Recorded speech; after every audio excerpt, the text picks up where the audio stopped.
Good morning, Chairman. Good morning and welcome to this meeting of the Overview and Scrutiny Management Board. My name is Councillor Philip Roberts and I am the Chairman of this board. Also in attendance is my Vice Chairman, Councillor Jane Smith. Can I remind you that the audio-visual feed of this formal public meeting is being broadcast live via the County Council's website. And all your comments will remain accessible online as the meeting recording remains on the Council's website. And with this in mind, I would like to welcome members of the public and press watching this live.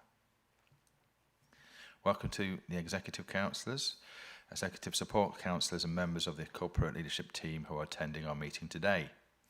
There was no fire drill planned this morning. In the event of a fire alarm sounding, we need to leave the chamber and exit the building via the front doors and congregate in the car park at the front of the building, where we will await further instructions.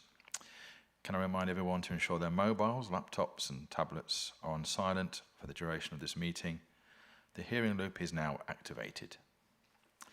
Requests to speak will be collated by the Vice Chairman.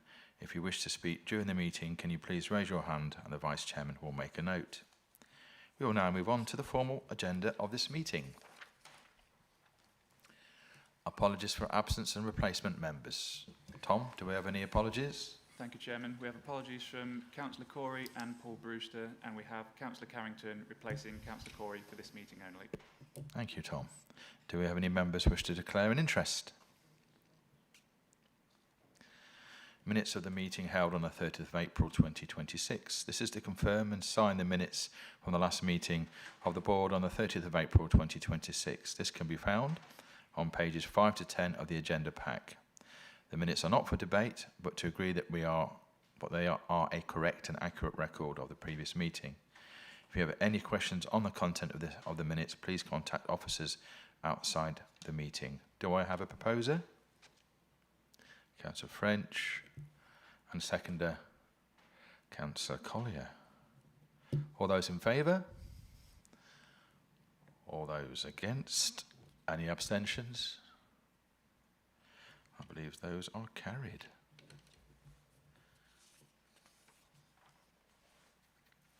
Item 4, announcements by the Chairman, Executive Councillors and Chief Officers. I would like to warmly welcome Councillor Jane Smith as our new Vice Chairman of the Board, and I look forward to working together with you over the coming years, hopefully. Executive Councillor announcements. Are there any announcements from the Executive Councillors present today? No? Are there any Chief Officer announcements? No. Item 5.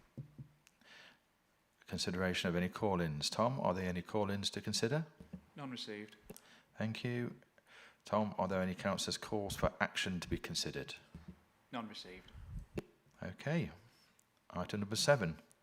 Council Plan Performance Framework 2026. This report can be found on pages 11 to 34 of the agenda pack and for pre-decision scrutiny. The board is being consulted on the Council Plan Performance Framework for 2026. The report is due for consideration by the Executive at its meeting on the 9th of June 2026. All comments from the board will be reported to the Executive prior to this decision. The actions required by the board are to consider the attached report and to acknowledge the report's recommendation to the Executive set out in the report. The report will be presented by Tony Kavanagh, Assistant Director, Human Resources and Organisational Support. Over to you, Tony. Thank you, Mr. Chairman. You'll all have in front of you the document for the Council Plan Performance Framework, which sets out how the Council will monitor and the delivery of its Council Plan from 2026 to 2031. Obviously, this was going to be reported quarterly with the annual review and an annual review to ensure it remains relevant in terms of and proportionate in terms of the current situations across the councils. So you'll see that the framework combines performance indicators, PIs, and key delivery activities. The key performance indicators include both targeted measures, which are assessed as exceeding, achieving or not achieving, and then there's contextual measures. There are also some which have a tolerance, some KPIs which have a tolerance with it, whether it be a plus or a minus, in respect of the respective target.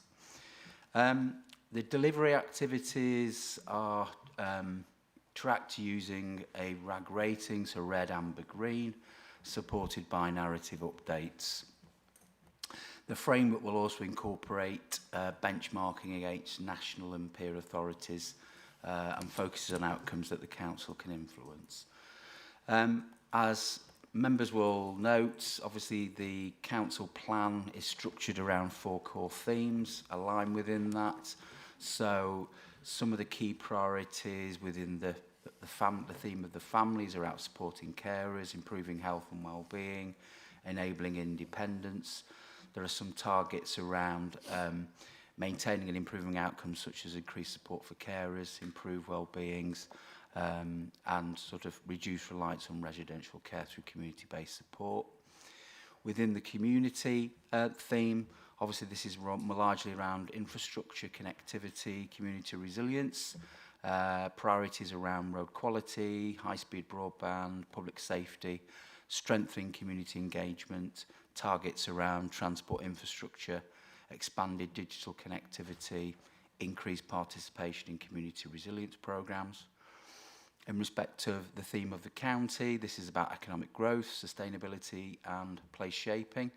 So key priorities around the support for business, improving workforce skills and supporting and promoting sustainable development, with targets around businesses delivering more vocational qualifications, improved recycling rates and minimising waste. The final theme, spending wisely, this is a focus on the organisational performance, so financial stewardship and service efficiency. Priorities around, high quality services, reducing inefficiencies, adopting digital, maintaining a resilient workforce. And we have indicators on customer satisfaction and workforce performance and so on. So I'll leave that there, Mr. Chairman, and invite questions. Thank you. Thank you, Tony. Do we have any questions? Councillor Hill. Yeah, thank you very much. Thank you for that explanation. It is a bit different, and it's a new administration. That's fine. And obviously, there hasn't been in the last year. There hasn't been any reporting publicly. Hopefully, you will confirm, Tony, that officers, directors have continued to have their performance reporting. And behind this, there is usually a lot of detail which wouldn't be appropriate. But I have to say, I'm not sure of the reason why we have a contextual, which frankly is difficult to measure because by its very nature is a description, and how is a matter of opinion as opposed to hard. So I suppose the question is, firstly, who has somebody reported on the performance for the last financial year, the first year of new administration, and there were no reports, but will those be publicly made available? And secondly, it seems to be based on the new council plan, which, bears a striking resemblance to the Nottingham City Council plan. Well, we'll let that pass, but, are we just measuring ourselves on the new plan? So I've quite a few questions. I don't know how you want to handle it, Chairman. Do you want to stop and then carry on? Yes, we'll get Tony to answer that. Thank you, Tony. Thank you, Councillor Hill. I guess in terms of the performance measurement over the last sort of 12 months, that has been continuing based on some of the existing key performance indicators and activities. So that information is available. In terms of whether that will go public, I see no reason why that could. Well, I mean, just to this committee would be. I mean, it's up to you. Okay, I may need to. Yeah, we'll take that away and note that if we need to come back to this committee. Thank you. On the second point, difficult for me to comment as to what that plan is based on.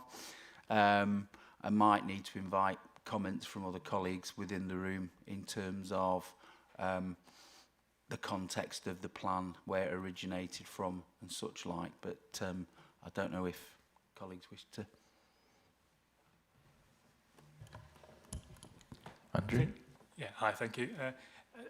This is the performance framework is based on the new council plan that's been established.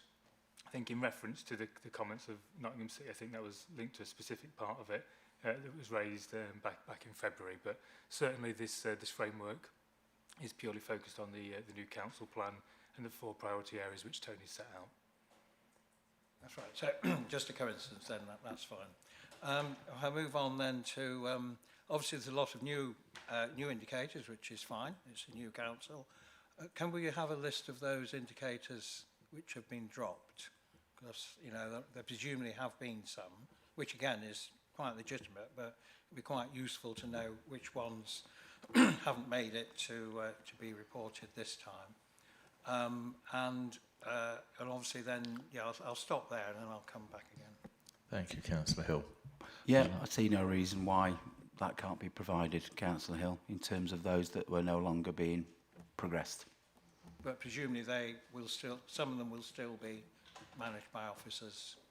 Because obviously there's layers, aren't there, as hopefully, I'm hoping directors are still having monthly or weekly performance indicator reports. And the question is how much comes to this committee, because we'd just be overwhelmed. But presumably they, even if it's not being reported here, the stuff will still be in, or are there some which are now sort of decided are no longer relevant? Andrew? Certainly there are ongoing reports that will go to scrutiny committees moving forward, and the proposals for those will go through in June and July. These are targeted around the new council plan, so naturally some of the priorities previously were linked to the old corporate plan, so don't necessarily transition through.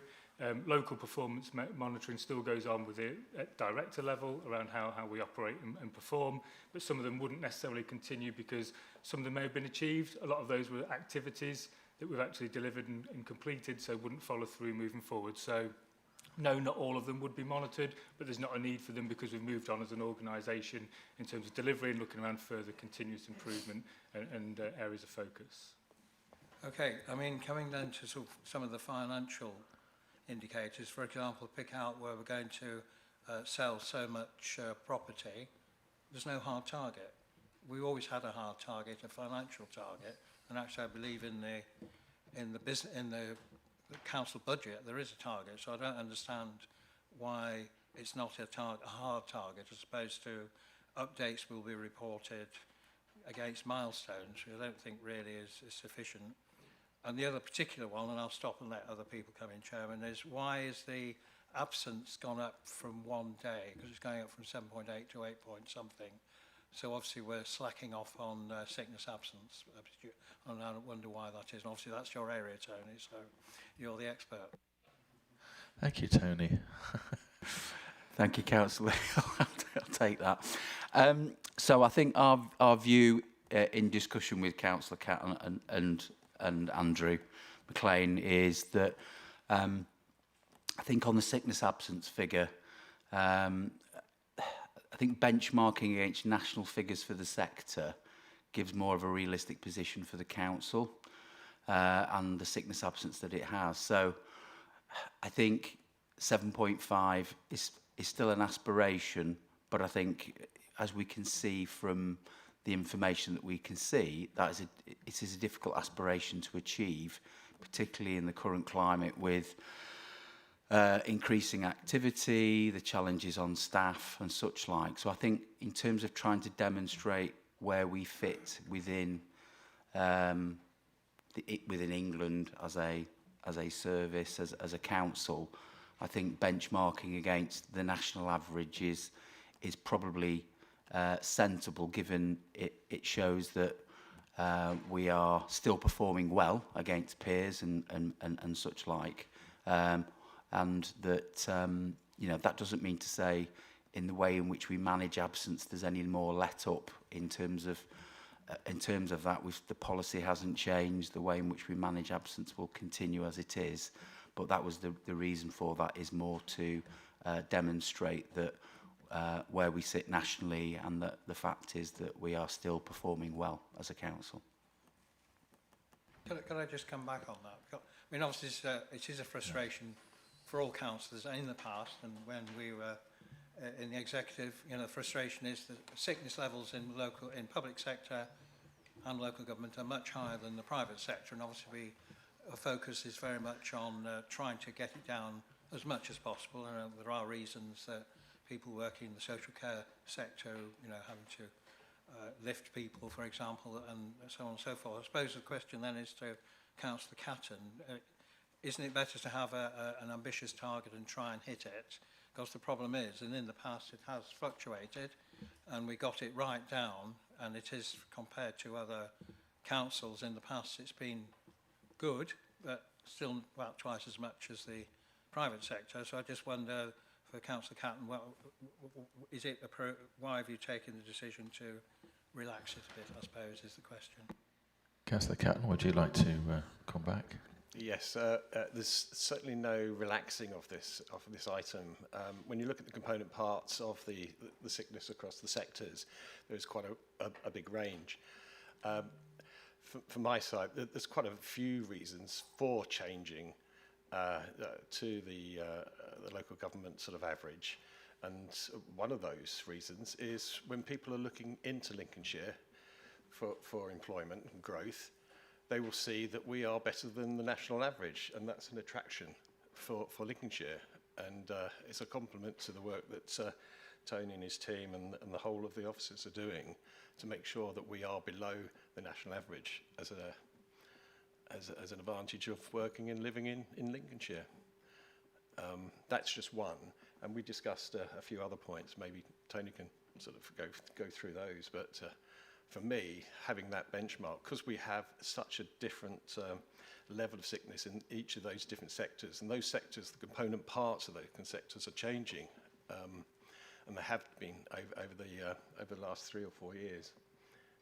To have a national average is a better benchmark than a targeted area where already some areas of the sectors are well above that, and that's a demotivator for those people in that particular sector when you take the average.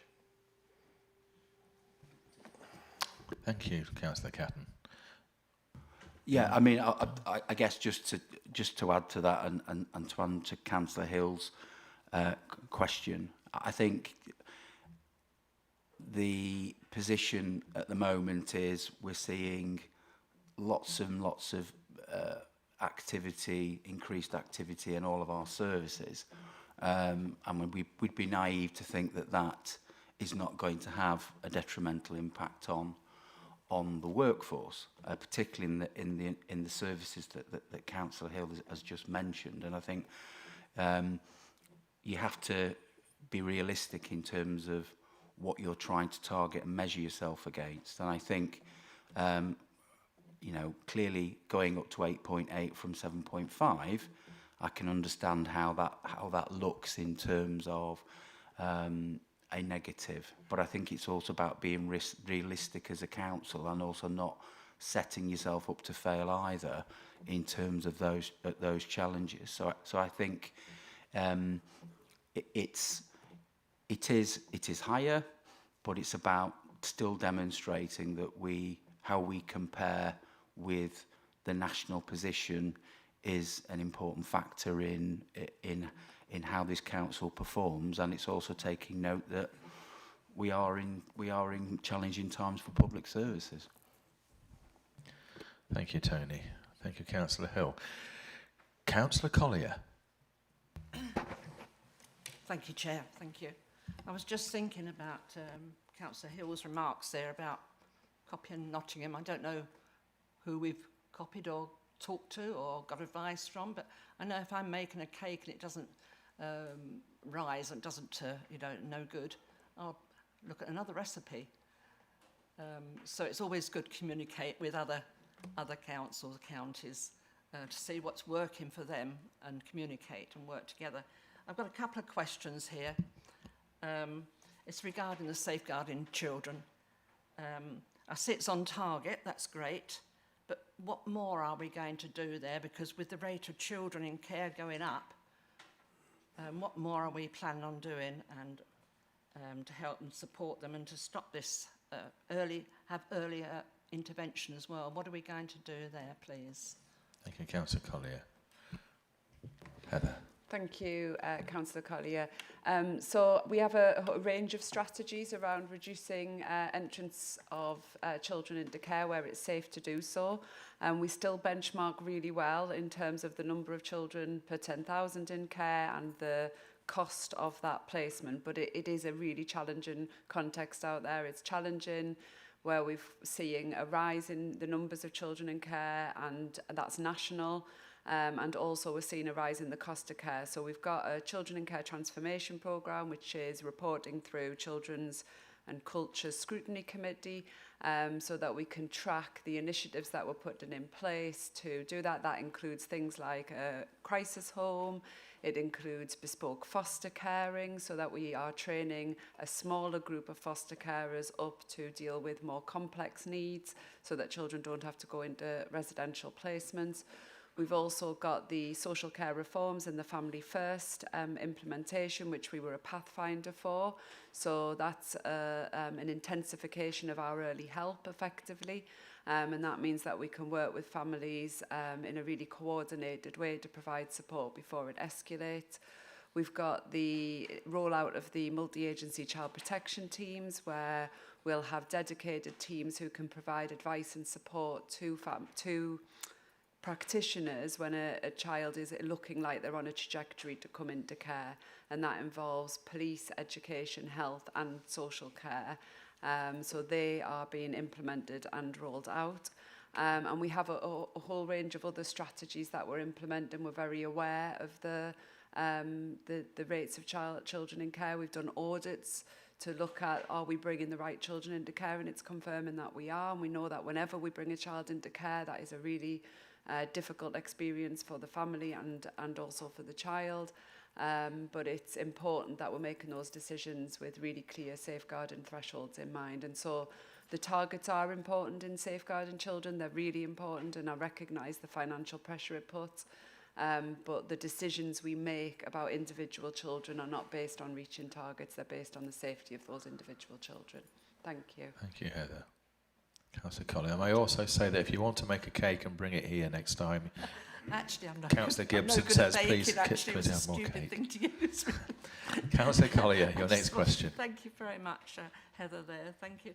What's our upkeep on fostering? Are we getting more foster carers coming aboard? We are.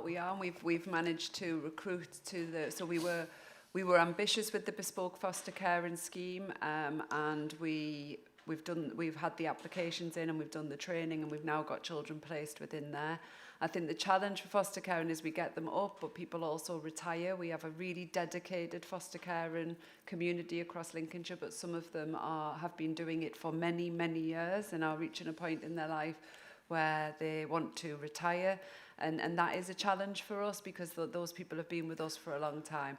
So overall, we are doing well. We're doing well compared to other people, but it's definitely an area we're very focused on, and taking every opportunity to talk to people about, you know, being a foster carer for us. You could do respite foster caring, where you only do short bursts of foster caring to support other foster carers to have a break, as well as those people who want to do foster caring as a permanent commitment. And we're interested in speaking to anybody who's interested in fostering with us in Lincolnshire and helping some really fabulous children have the childhood they deserve.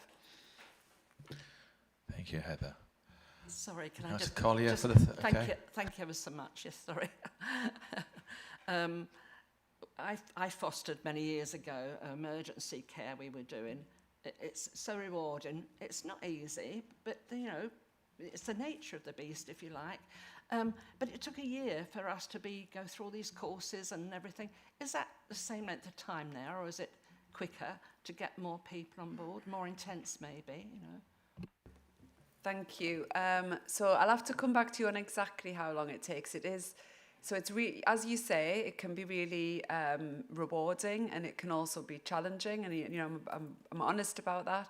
I think one of the things we want to make sure is that people have got all of the training they need, and that we've done all of the checks we need before we're placing children. So I'd have to come back to you on the very specific nature of the length of time, but it is a process, and I'm confident that our process is as quick as it can be while still being robust and efficient, to make sure that those people are supported to do that incredible role really well.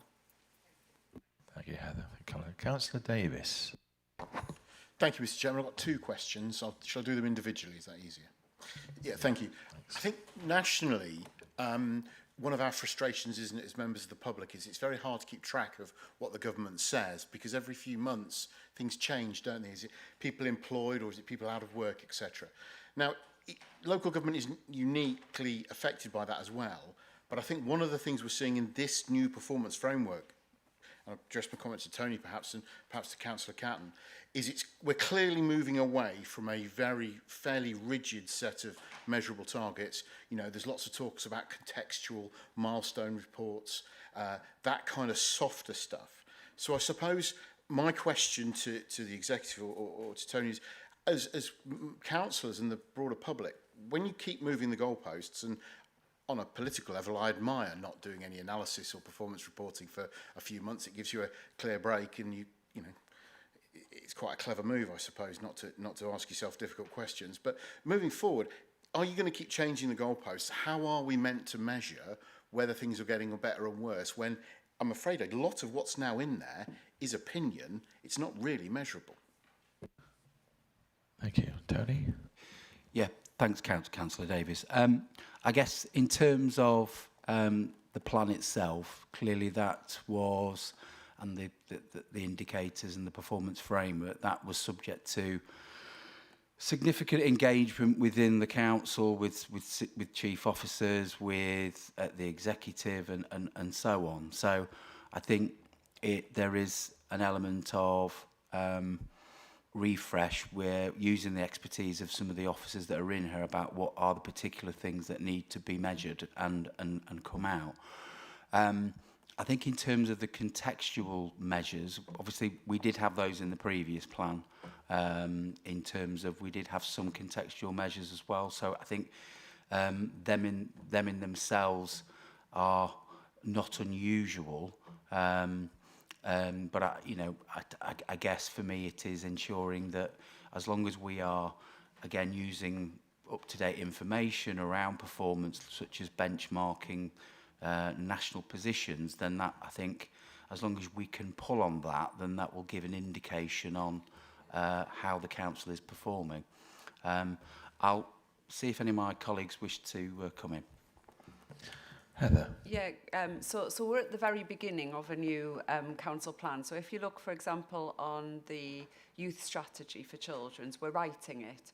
It will have measurable targets, but at this point we need to keep that contextual, and then as we've got that plan and it's scrutinised through committee and it comes forward, we'll be able to put that benchmarking in, and this will be a document that's able to evolve in that way.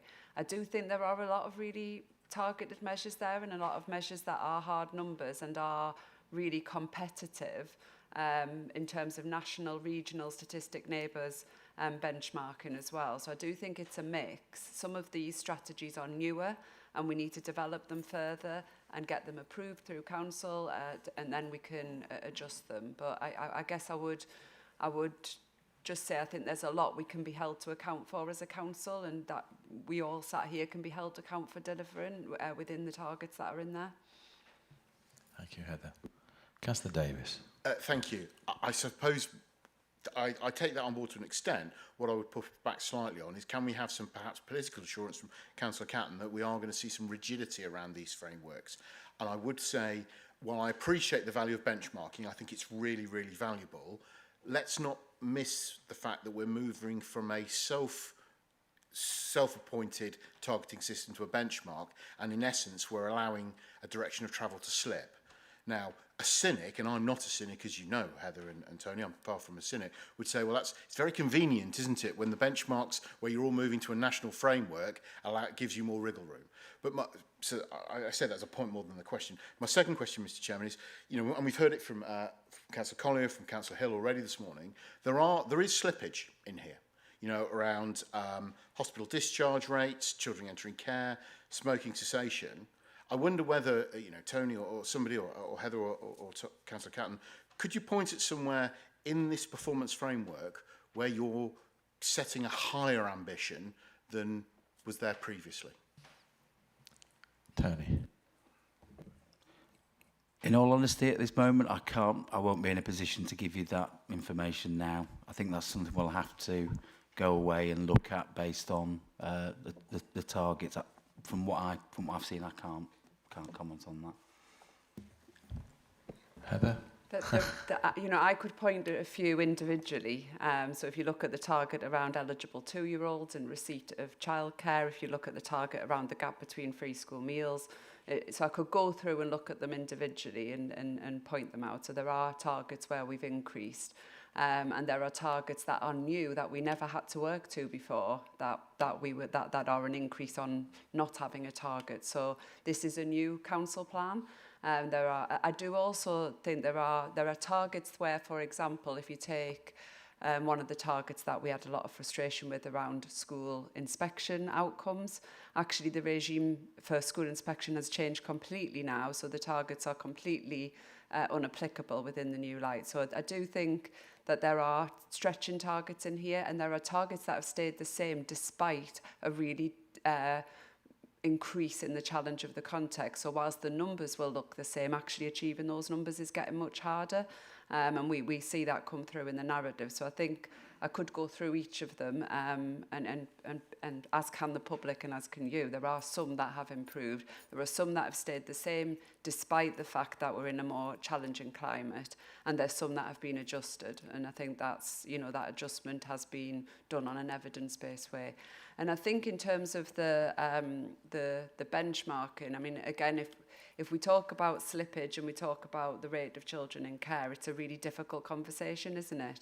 So is it slippage to bring more children into care, or is it safeguarding? And we need that target. It's a really important target, and we need to continue to benchmark well.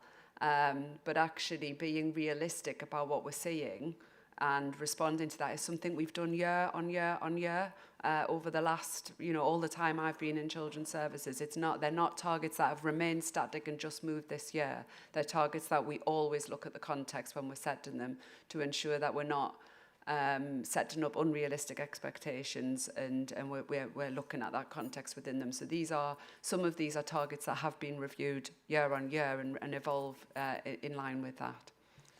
Thank you, Heather. Okay, Councillor Just Davis. very quickly to come back, if I may, Mr. Chairman. I'd pick you up on a couple of things there.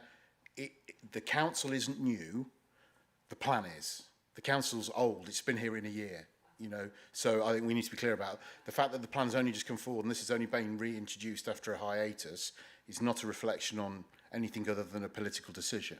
Secondly, while I appreciate things like Ofsted have changed and there are changes nationally regulatory frameworks, the reality is this authority is £52 million a year better off than it was. So I think the idea that we're living in through distressed times, I would argue against.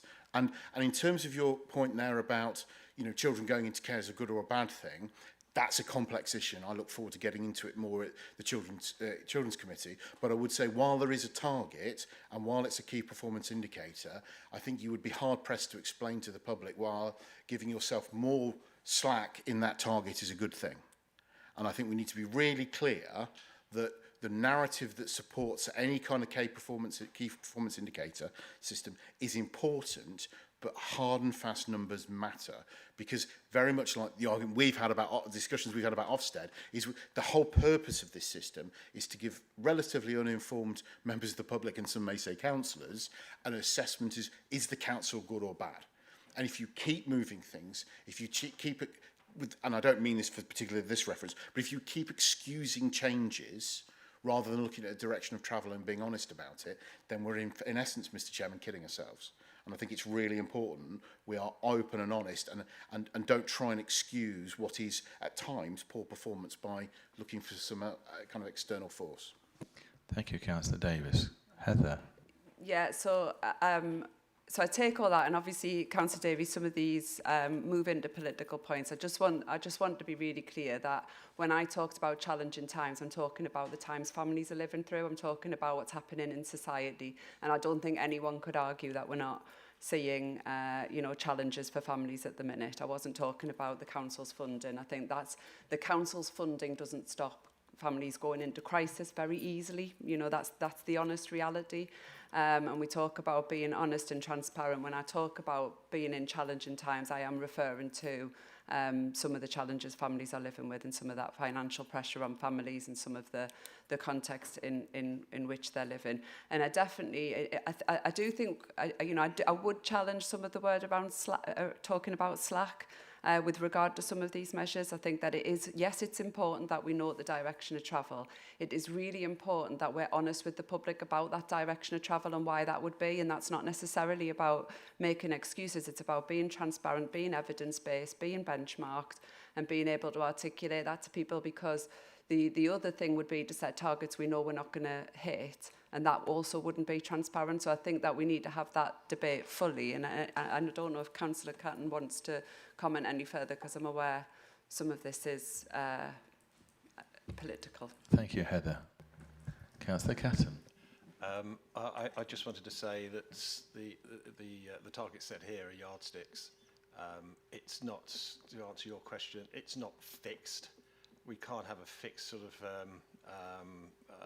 plan that's you will carry on as Heather said.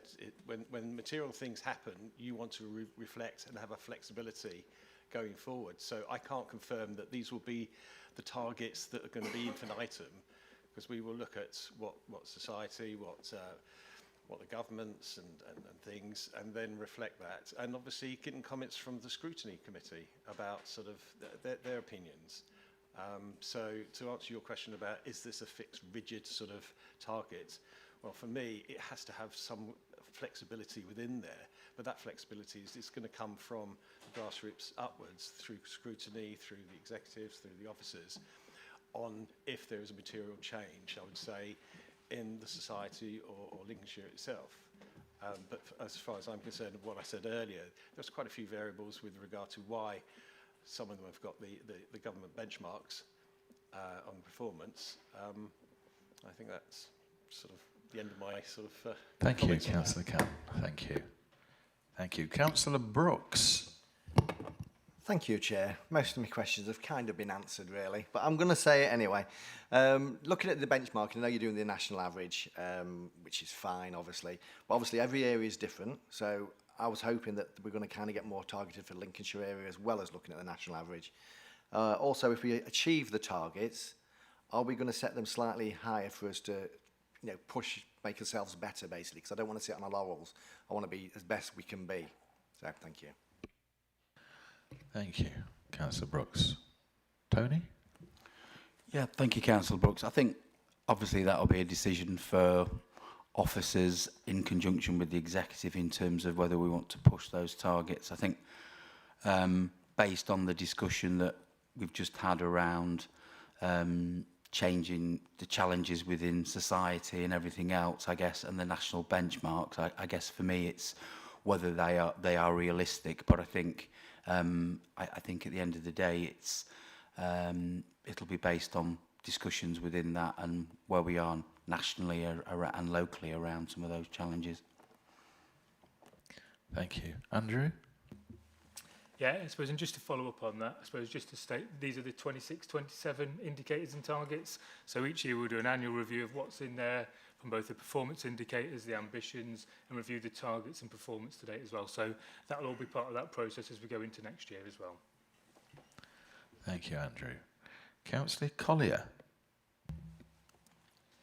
Thank you, Chair. Thank you. I just want to first of all thank Heather for all the work you do with our children, because we're all corporate parents, so we're all responsible for these children. Thank you. With that, Heather, is this more children that come into care? Is that a national average, or is this just a Lincolnshire thing? Is this a problem in Lincolnshire? If so, what are we going to do about this, please? Thank you, Councillor Collier. So Lincolnshire benchmark's very low for children in care compared to national. So the increase is a national issue. So we're seeing that increase across. But in terms of how we compare in terms of children who come into care, then it is low. And that is because we've had decades of investment in early help.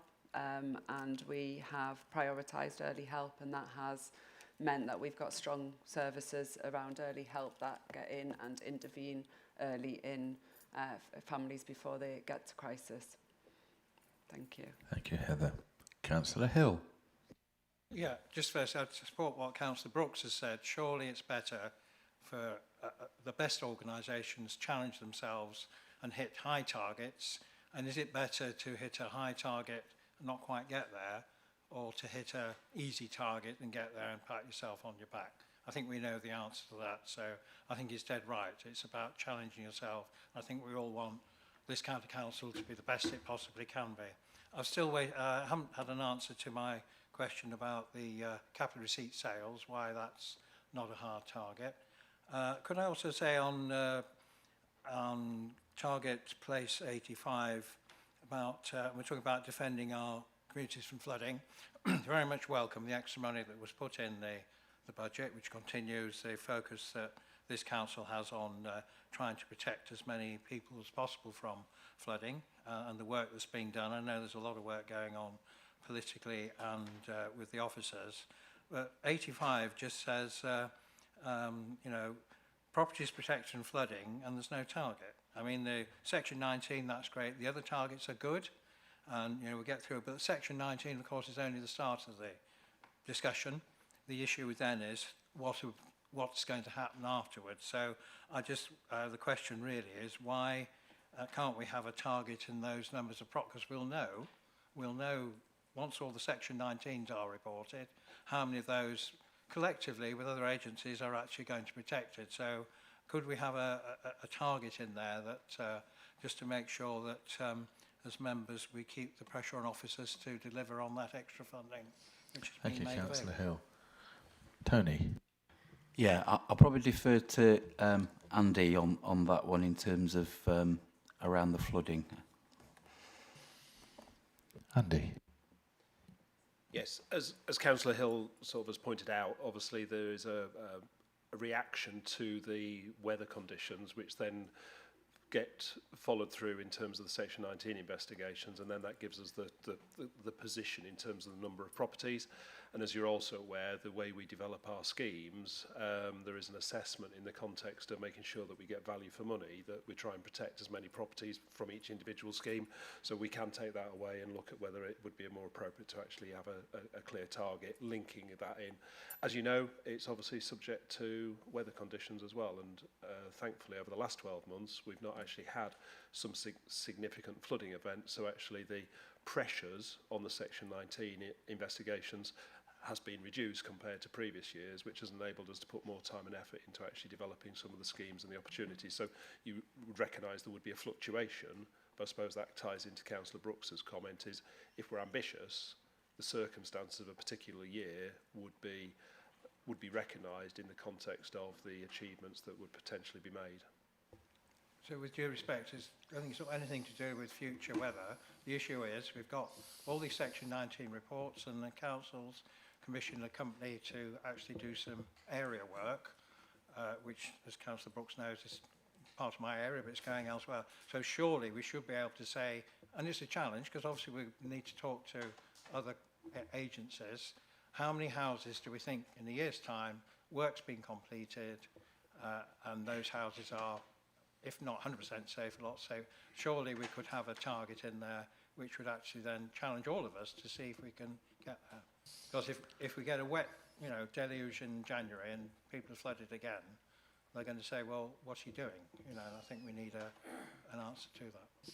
Thank you, Councillor Hill. I think that's something that luckily we can, that'll be in the report which will go to the executive. And also the fact that regarding the targets and potentially being more challenging in the future, That's what we're here for. That's what we're here for next year.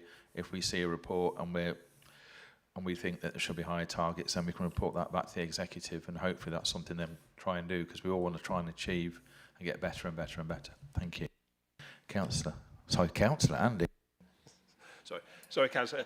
I did indicate yes, we would take that away and look at a figure. I was just putting the context of the varying circumstances that can affect our performance on a year-on-year basis. So yeah. Thank you, Andy. Andrew. Thank you. Yeah, just to come back to your question, Councillor Hill, on the property rationalisation. So within the council-wide budget, we do have a capital receipts budget of 5 million, and also in the MTFP for 26-27, we have £500,000 on the revenue savings from that. So they're set within there, so certainly in the reporting back, we can show progress against that. So that they could go, just slot it in the target for the performance indicators. I don't know why they're not there now already. I just don't understand. So the capital receipts target is for the whole council, so it will relate to any of the sales as well as the property rationalisation. It relates to county farms and all sorts of other things. So, and we report in the finance reports on those budgets. So, I think it's on the value for money targets. I can't remember, but I'm sure you can work on that. And the other final omission, I suppose, is that one of the few, perhaps the only ambition that the leader keeps talking about is reducing council's debt. I don't see any targets in this plan as to the level of debt which the council will have. We obviously have the budget to inform us, but we have no targets, say, in 2 years' time, what the level of debt for the... I mean, I don't agree with what he's saying, but that's a different argument. But if it is your main political ambition, why isn't it a target in the plan? Michelle. so the Treasury updates are in the quarterly reports for finance, so they'll be covered at the same time as the quarterly reporting on the council plan. So alongside each other, you'll get a report on those each quarter. Councillor Carrington. Thank you very much, Chairman. I wonder if I could just briefly go back to the Defending Our Communities from Flooding section, PI 85, 94 and A11. I appreciate this is a high-level document. Sorry, Chairman, we're on page 26 of the agenda. I appreciate this is a high-level document, but could I seek some specific reassurance? This council for some years has had a very, very successful component of our work on flood risk, dealing with groundwater flooding, and that has been very successful. It's also been heavily dependent on external funding, which does not go on forever. It isn't specifically mentioned in here. We just talk in more general terms about protecting properties for flooding. Can I seek some reassurance in the context of our long-term planning that the groundwater work will continue from this council, and ask how that will be monitored? Thank you, Chairman. Thank you. Andy.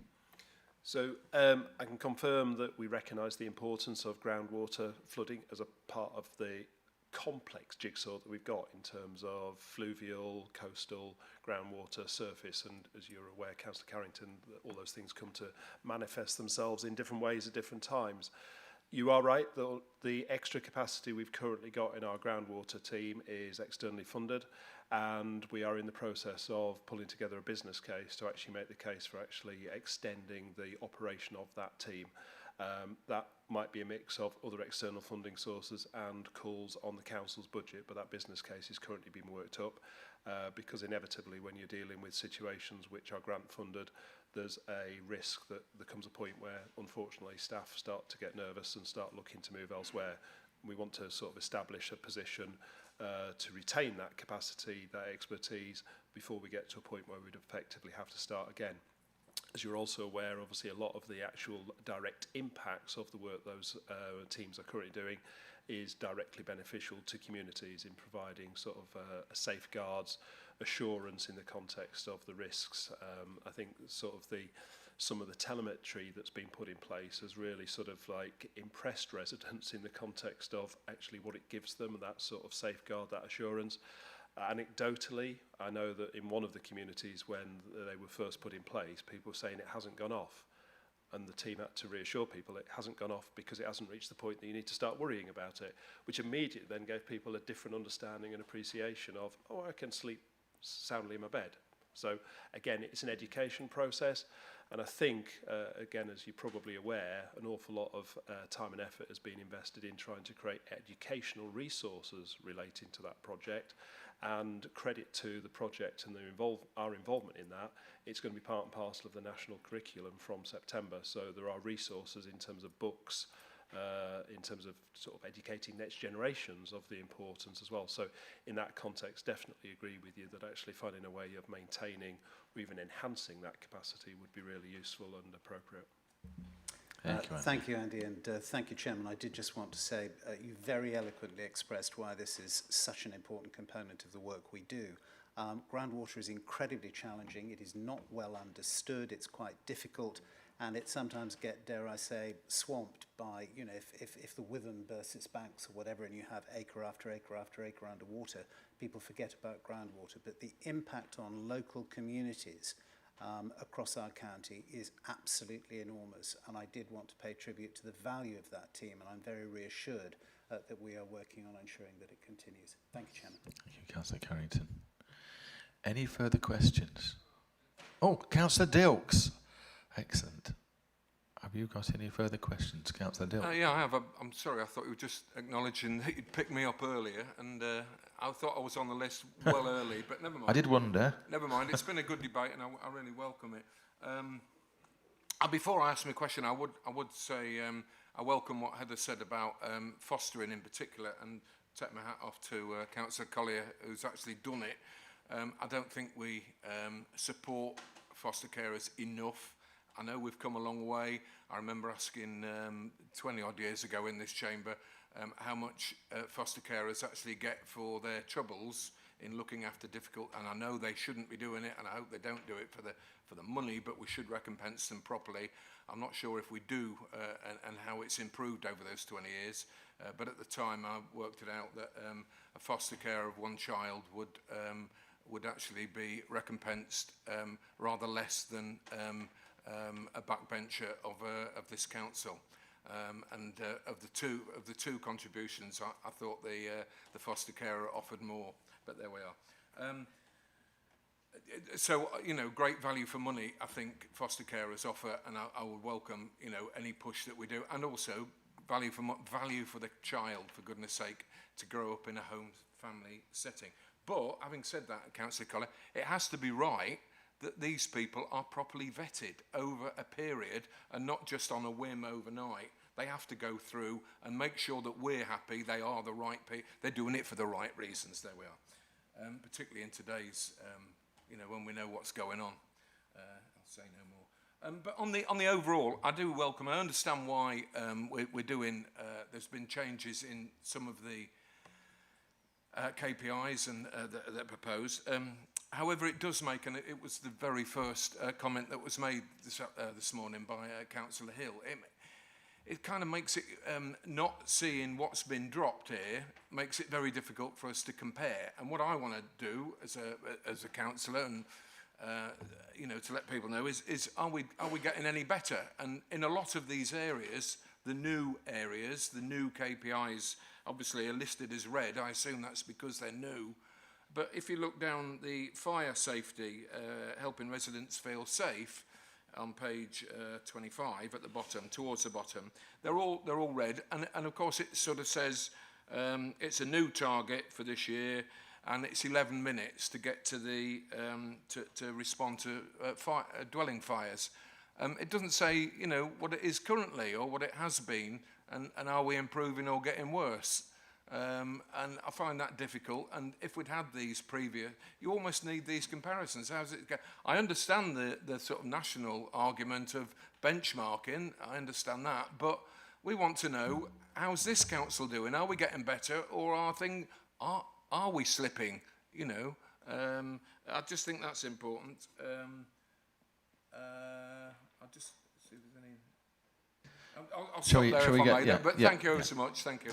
Yeah, Tony, do you want to come back on that? Yeah, so the colour coding, the red isn't for, as in red, because it's out of target, it's because it's the colour of, there's been a colour coding for each service.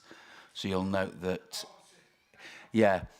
No, well I did say, to be fair, I did say there's a red, amber, green rating, but that obviously isn't in place yet. It's the colour coding there is just so you can identify which service is which.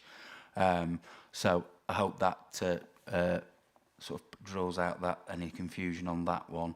I think in terms of those that are no longer there, we will make a commitment to try and get a list of those so that you can see what's gone.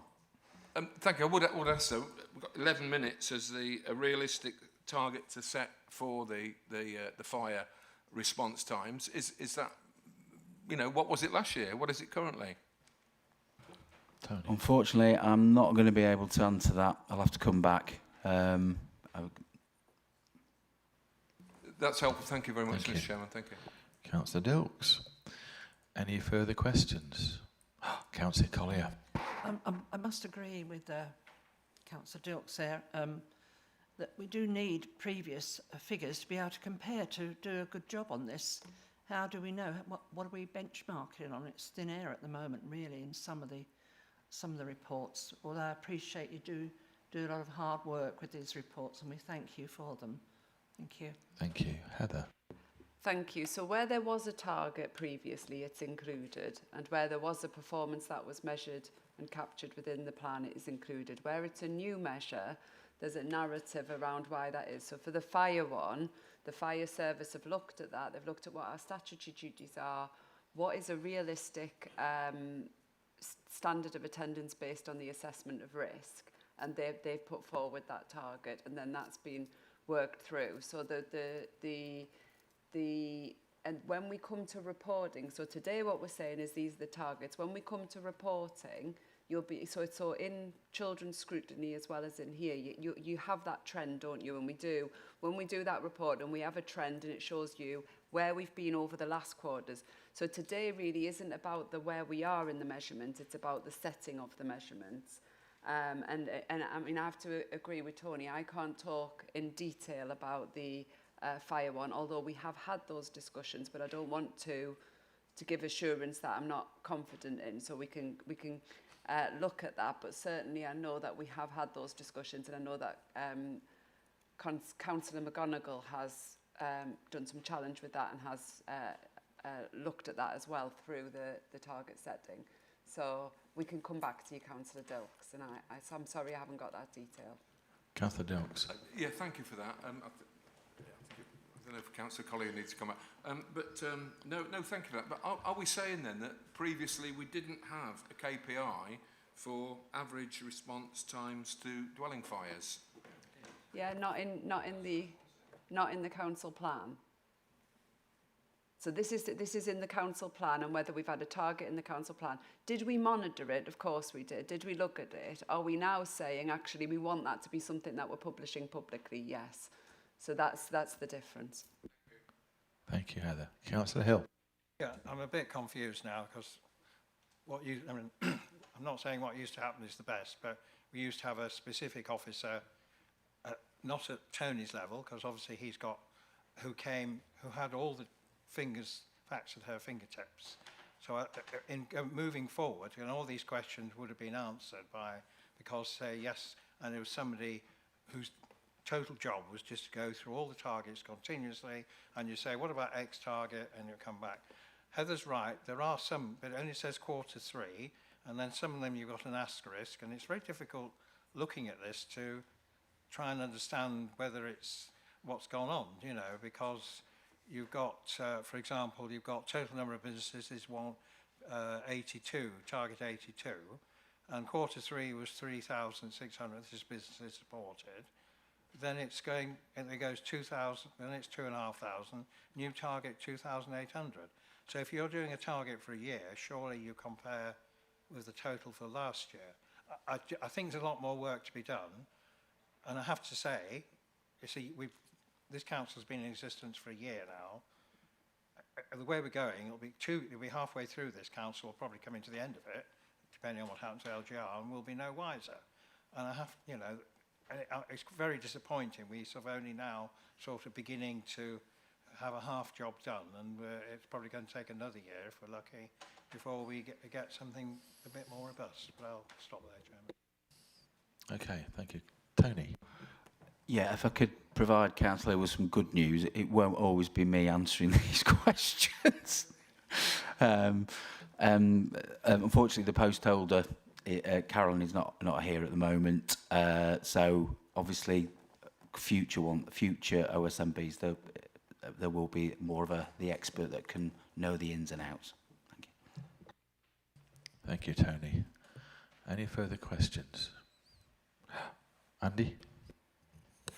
I think in terms of the example that Councillor Hills just actually picked out in terms of PI 82, I accept that it perhaps doesn't read that clearly, but I think the difference in the Q3 was the original target was 2,012 businesses.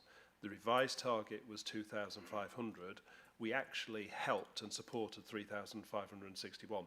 So in the context, I think, of Councillor Brooks's question about challenging and such like, we did actually outperform.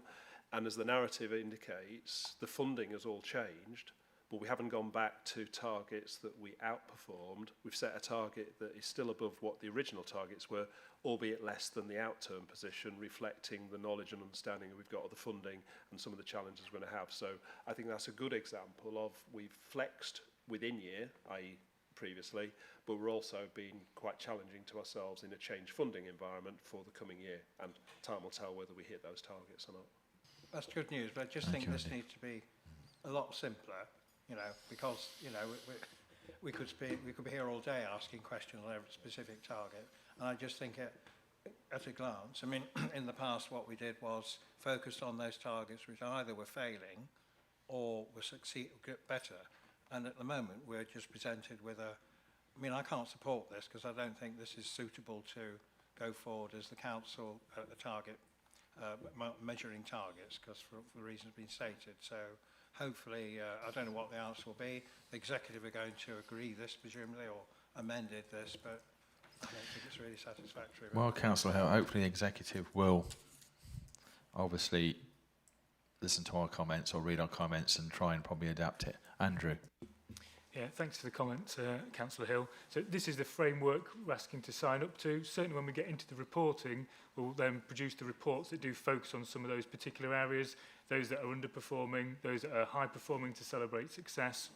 So we will move into that during the quarterly reporting. And I think Q1 is due to come in August. So that model that we've had in the past is something we will look to continue to draw out those areas of concern for review, but also areas of success. Thank you. Okay, if there's no more questions, I propose that the board has considered the report due to the executive and acknowledged the report's recommendations to the executive, and that a summary of our comments, as captured by the senior scrutiny officer, will be shared with the executive for its consideration. Can I please have a seconder? Mr. Brooks. All those in favour? All those against? Any abstentions? Thank you. That's carried. Okay. Item 8. Councillor Community Grant Fund. This report can be found on pages 35 to 68 of the agenda pack and is for pre-decision scrutiny. The board has been consulted on the Councillor Community Grant Fund. The report is due for consideration by the Executive Council for Community Engagement between the 28th of May and the 5th of June. All comments from the board will be reported to the Executive Councillor prior to their decision. The actions required by the board are to be considered the attached report and to acknowledge the report's recommendations to the Executive Councillor for Community Engagement set out in the report. The report will be presented by Christopher O'Rourke, Head of Communications and Engagement, and also Daniel Larkin, the Policy Advisor, is also in attendance. Over to you, Chris. Thank you, Chairman. So, as councillors will be aware, £500,000 has been allocated in this year's budget to launch a councillor community grant fund. It's to support local organisations, community groups, voluntary groups, grassroots initiatives, to deliver real local, on-the-ground benefits for residents within councils' divisions, but also across Lincolnshire. as you'll see in the report, it's proposed that we split the fund into two different streams. So we're divisional grants, where we allocate £3,000 for each division. Councillors can then identify suitable projects within their divisions to support with the community grant funding. For those divisional grants, officers' role is just to ensure that the schemes put forward by councillors are eligible, in line with the eligibility criteria laid out, and then arrange payment for the groups. For then the larger strategic fund, with that remaining £290,000, councillors can again identify projects for grants of up to £15,000, where those projects have wider or longer term impacts and benefits than the smaller divisional grants. So for this fund, again, officers have a role in ensuring the eligibility of projects put forward, but then they will assess them against a set of criteria as laid out on page 47. We'll then submit recommendations for projects that are suitable for funding. Those will again come to this chamber for OSMB for pre-decision scrutiny ahead of final decision by the executive member. We've developed this process for the strategic fund to maintain councillor oversight of the impacts of the scheme overall, maintain the transparency of the scheme, and keep councillor decision making at the heart of the councillor community grant fund. Initially, in a previous version of this scheme, we had suggested just 2 tranches for bringing those strategic fund applications through OSMB.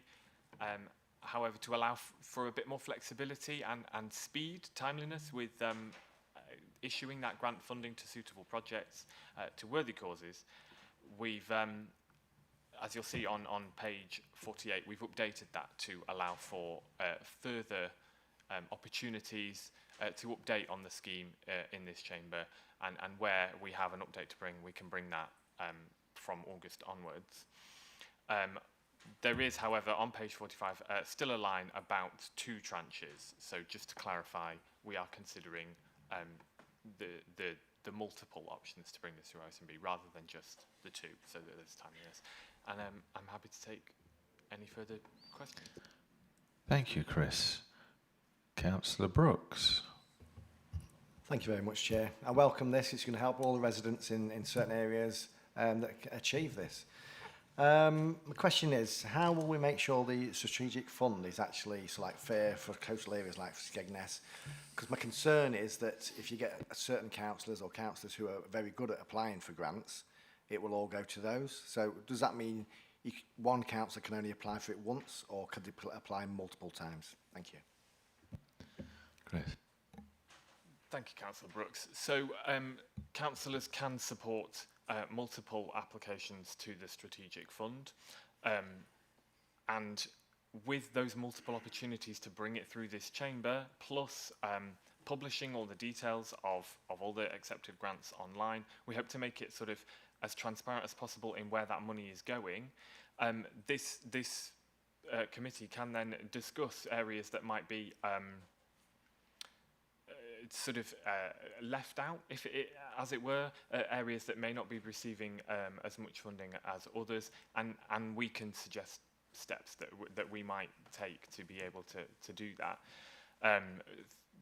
Working with those local councillors to see those applications brought through. Daniel. What? Oh. Sorry. No, go on, Daniel. Yeah, sorry. Just to add as well, I think that there is the option there to combine members in adjoining divisions, put applications in together. If you really feel that there's a project or a scheme that's going to be of a wider benefit, that's really specific for the strategic fund. So, as you mentioned, on the East Coast, there may be something around there which multiple members may support, and that will give that. And as you'll see, we've got a scoring card and criteria there that. We believe that's the fairest way of doing it, because if there's something of major benefit, that will obviously score highly for members in the executive member to review. Thank you. Councillor Brooks, to come back. Thank you very much for that. So if it is over 2 divisions or 3 or 4, now is that still going to just be £15,000, or would it be 15 per division? So it's 15,000 per project. but it may be that there are different aspects to a project sort of led by the same community group or led by two different community groups that help support the similar project. But it is £15,000 per project, and that includes if there are more than one councillor supporting that application to the fund. It's so that we can support as many different applications right across the county as possible. Thank you. Councillor Collier. Thank you, Chair. Thank you. I think it's brilliant that we're getting this money for our communities and that. How do we get it? How do we do that, please? And how long will it be from when we apply for it, however we apply for it, as to when we actually get it? Thank you. Good question. Councillor. Thank you, Chris, Councillor sorry, Collier. So what will happen is once the scheme eligibility criteria and the guidance notes have been signed off, we'll be ready to launch in early June. We'll communicate with all the councillors.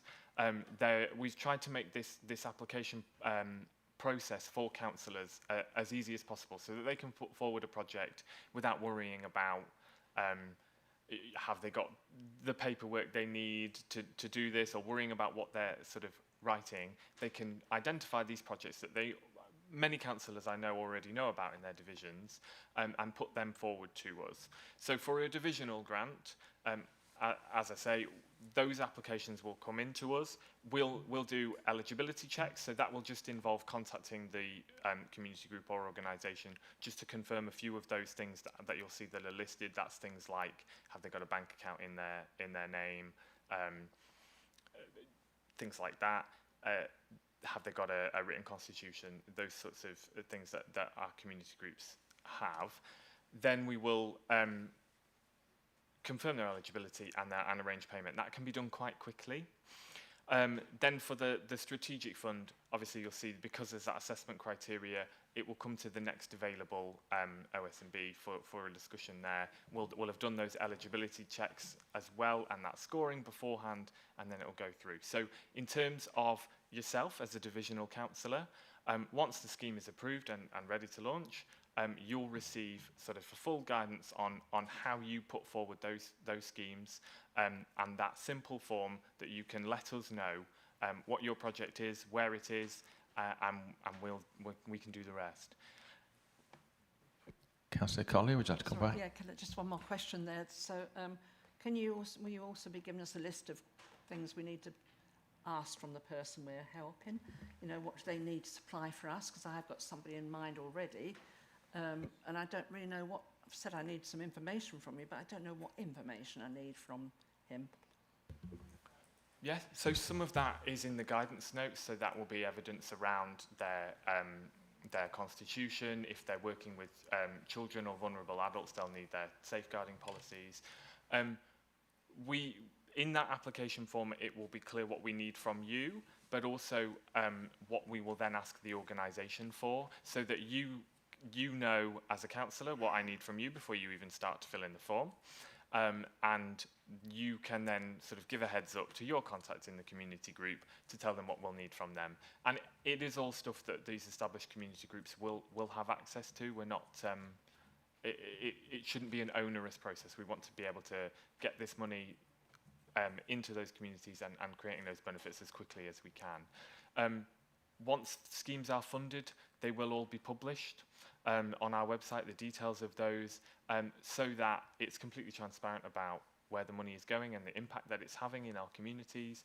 And we're also exploring mechanisms for councillors to be aware of how much divisional grant they've got left, and also each time we come through this chamber, we'll be able to talk about how much is left in that strategic fund, where it's gone in terms of geographical areas, things like that. Thank you, Chris. Just to clarify, would it be us that actually complete the form in its entirety, or so like initial inquiry form we'd pass to you and then you'd take it from there? How would it actually work? So with it being the Councillor Community Grant Fund, the onus is on councillors initially to put forward the projects for their divisions that they support, or those larger strategic fund applications. So the initial step will be a short application form from the councillor themselves. Within there, we do ask for contact details for the group so we can do those eligibility checks, but it will be from councillors in the first instance. There's a simple form to fill in, and we can provide guidance notes or even do a training session for councillors if that would be something that they would be interested in, to just talk them through that process. The expectations sort of from them when they're putting forward these projects to let us know what they are, and then what we then do with that information in terms of contacting the group and getting their documentation to prove their eligibility, things like that. Thank you, Chris. Daniel, would you like to come back? Yes, thank you, Mr. Chairman.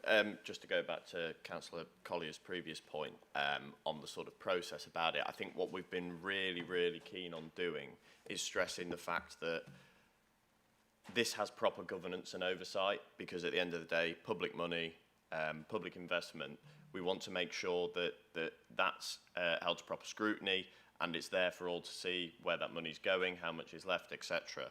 I think it's also important to stress that within these two funds, whilst it's the same pot of money, if you will, the £500,000 that was agreed at council, I do think it's important to stress to members that it is two slightly different governance processes around it. So I think it's important to familiarise members with that, just to make sure that there is probably a lot more freedom in the sense of choice, and obviously you've got your fixed amount in your divisional grant, and I think it's important with that element of the fund, which is what we had previously.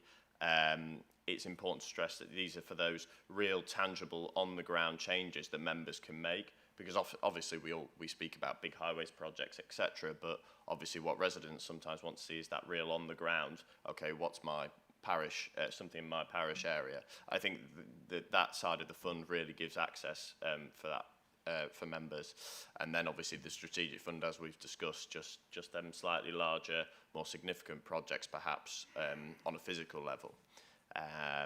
So yeah, and I think that strategic fund as well is it's bespoke to us.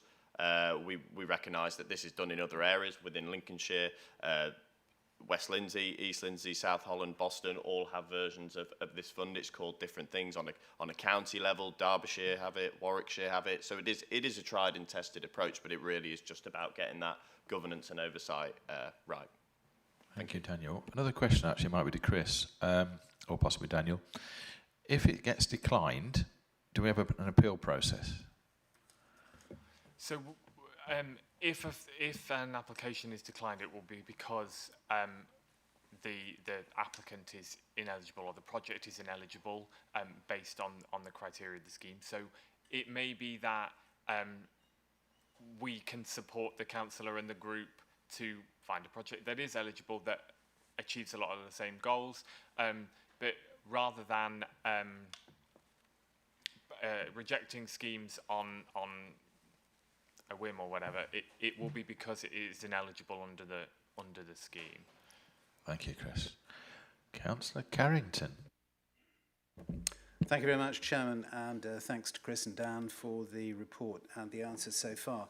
I've got two questions, and they really grow out of the conversation we've already had. I think the first thing I should say is that I've been on the council now 5 years this month. So in the previous council, this scheme didn't exist. So I don't know why it was dropped, and I can't comment on that. What I do remember very clearly as a parish and district councillor is my predecessor, Councillor Oxby, a distinguished former chairman in this place, coming along with his £3,000. The sum of that part hasn't changed, and is all keenly bidding for the money. So I don't have a problem with this in principle, but I am keen just to explore the administration of the fund a little bit more deeply.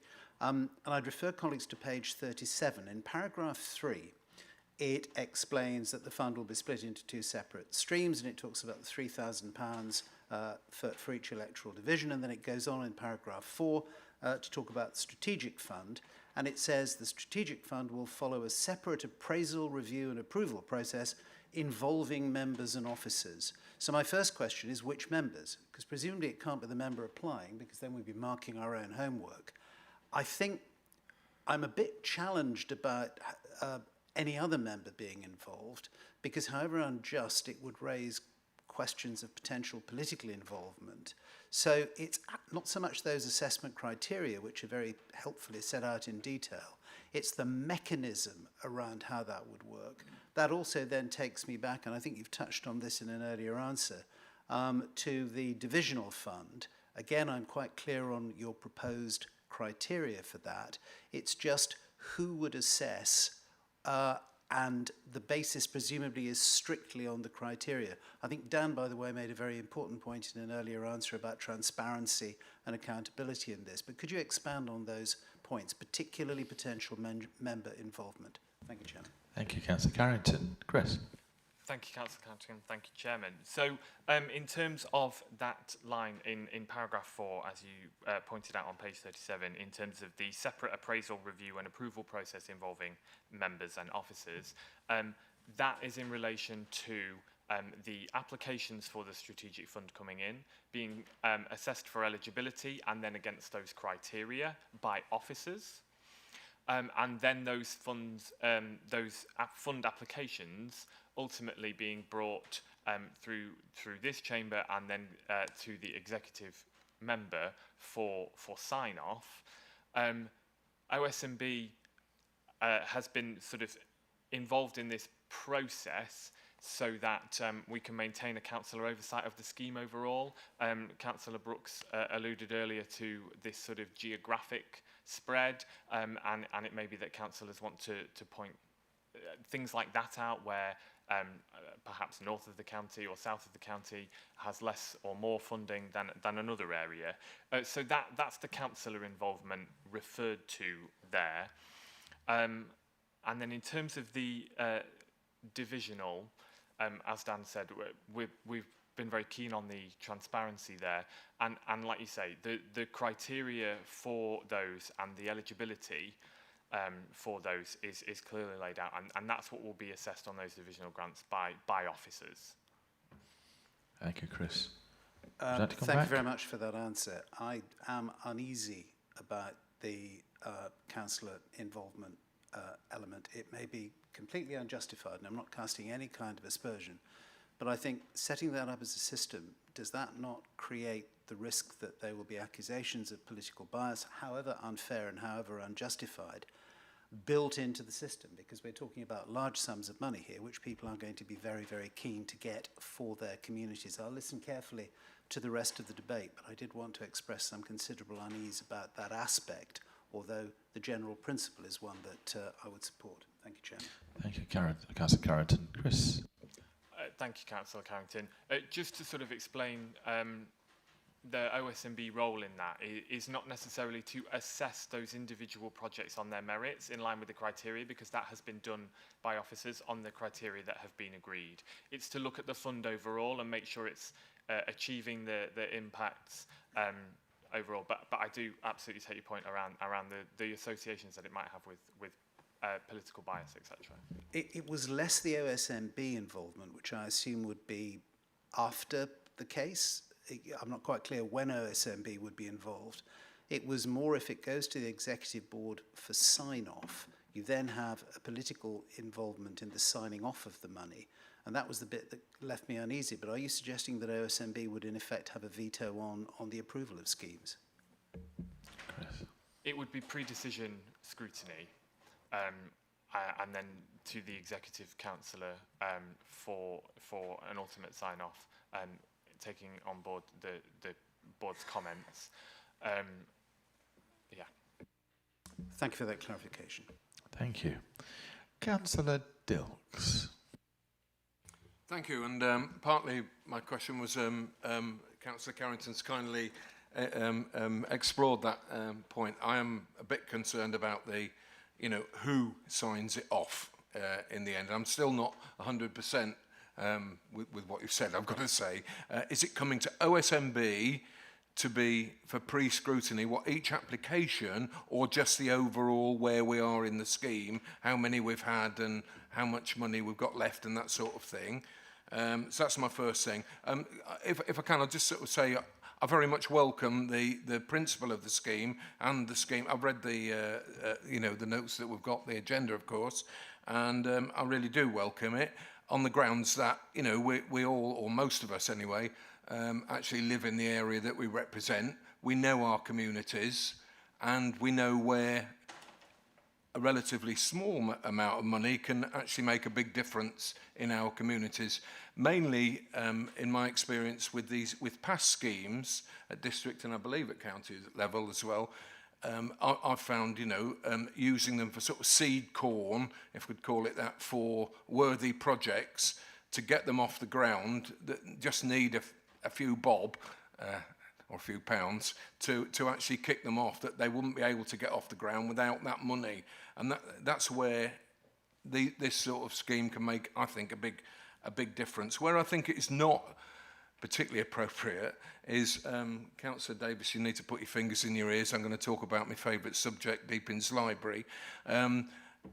Look, what I raised last week at full council was the inequity or the inconsistency of and off of the offer across the county, and that is on this summer reading scheme where it is paid for by the council for all children who want to take part in 15 core libraries, but across the other 34, I think it is, libraries, the volunteer libraries, they have to fundraise to put their local children through it.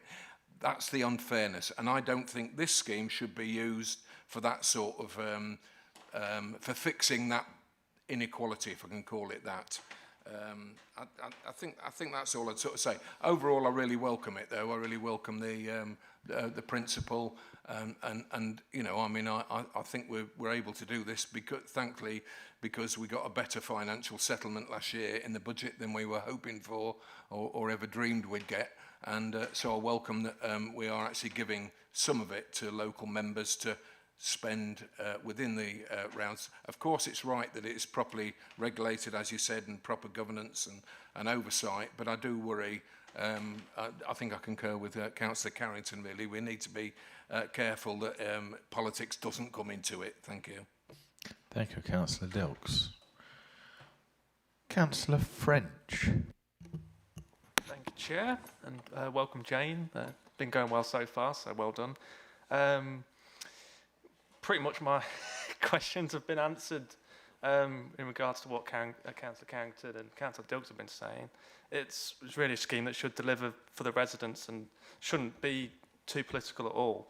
But my other kind of thing that I wanted to say was, what kind of data are we going to be tracking in regards to these grants? Obviously, we're going to have the figure at the end, how much has been spent, but how are we going to track how many people have been helped, things like that? Because at the end of it, it's going to be a really good thing to show everybody, who's been helped, how many people have been helped, how much money's been spent, and at the end, we should be able to show people what we've done with it. So, yeah.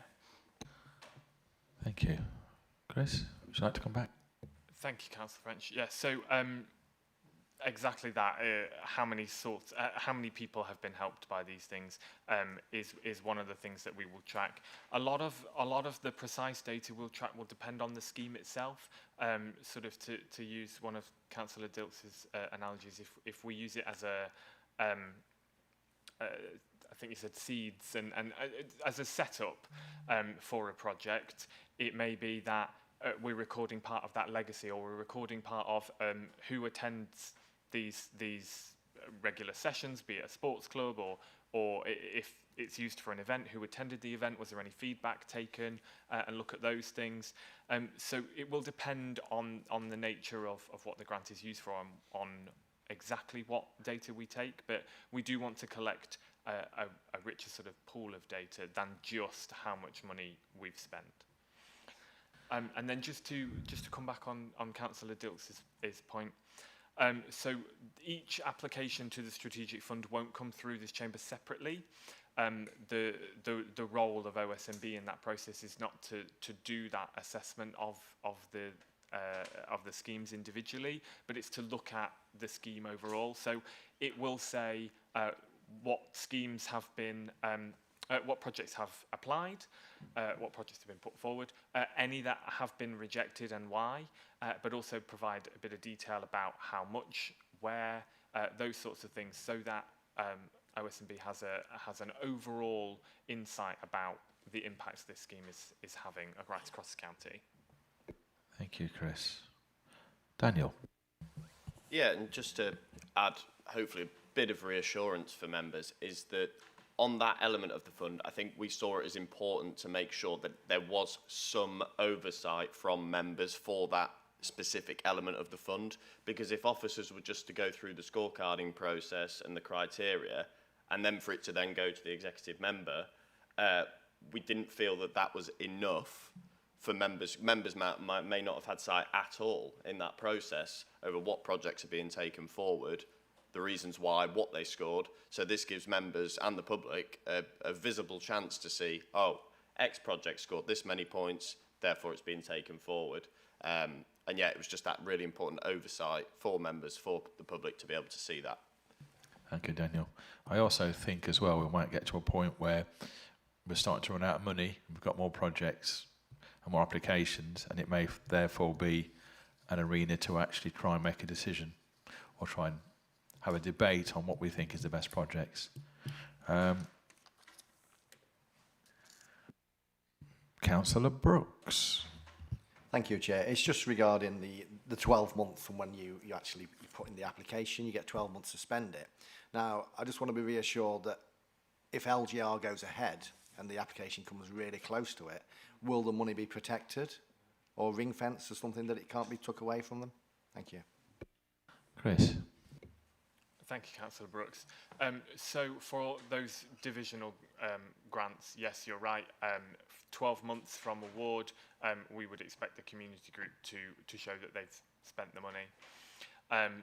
What will happen in those instances is we will, from the date of award, we will give them that money and then liaise with them over those following 12 months to get their evidence of spend.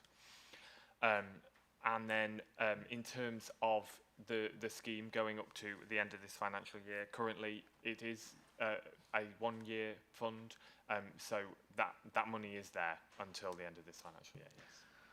Thank you, Chris. You just mentioned that you'll actually pay the money and expect them to have spent it within 12 months. What if they don't? Is there any recompense to say, well, you've not spent the money, we want it back? Or yes, we have a mechanism in the guidance and criteria that lays out any unspent or misspent funds need to be returned to the council. Thank you. That could be fun. Right, Councillor Hill. Yeah, I mean, obviously, as Councillor Carrington said, we did have this scheme previously. The reason we stopped it is because one year we had to, I think, to make £50 million worth of savings, and we felt at the time it was not right that we were cutting services in some areas. At the same time, we were allowing ourselves, so it was one of those things, unfortunately, had to go. I mean, it's all about choices, isn't it? Because then I sit here thinking, although I support this, you know, Edge of Care's going, and that's going to say what, I can't remember how much. And I think if there was money available, we'd probably keep it. But then we're saying, well, here's £500,000 we can spend on council allowances. I think it is a very, very valuable scheme, however. I really do advise very strongly, and I think various members have started teasing this out. I don't think members should have anything to do with deciding. I don't want to come to this meeting to decide whether Councillor Findlay or Councillor Collier should get. I don't want to know. And frankly, I don't think Councillor Gibson should either be put in a very invidious position.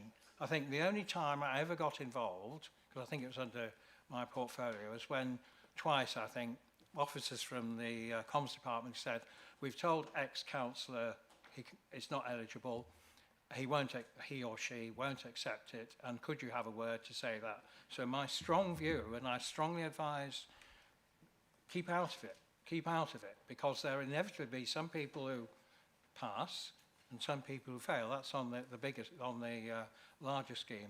And as for the individuals, have clear criteria, leave it to the officers, because what will happen, I tell you now what will happen, somebody will be told by officers, sorry, you don't cut. That person will go straight to Rob Gibson, put pressure on Rob Gibson, which will put him in a very, he'll either have to say no, and I mean, because they know the ability's there. If the ability isn't there, just keep it out of members.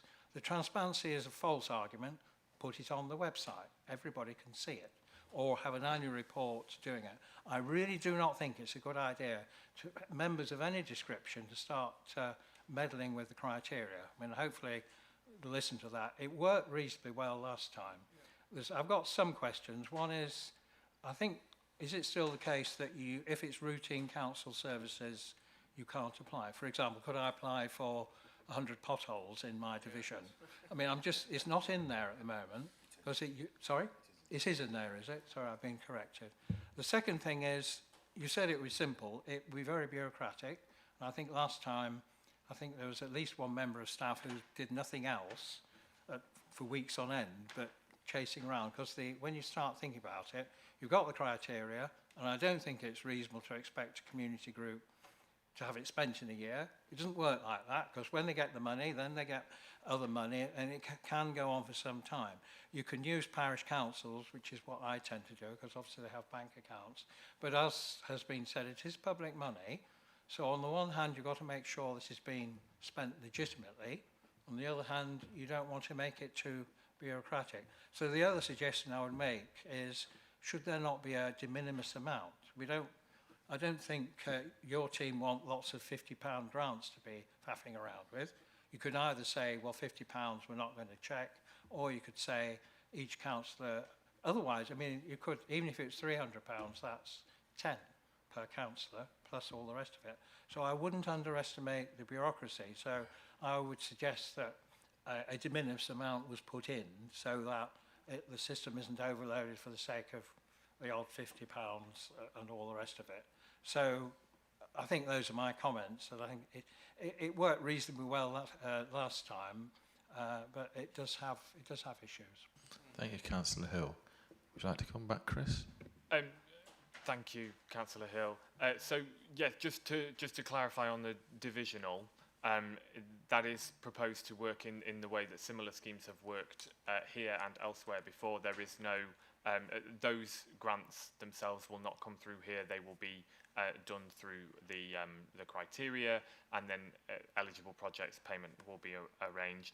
I do take your point around... Just to clarify, so that they will not go to the executive or council? No, the divisional will not, no. They will. Okay. They are put forward by the councillor, and then they will be approved if they're eligible, and the money sort of allocated.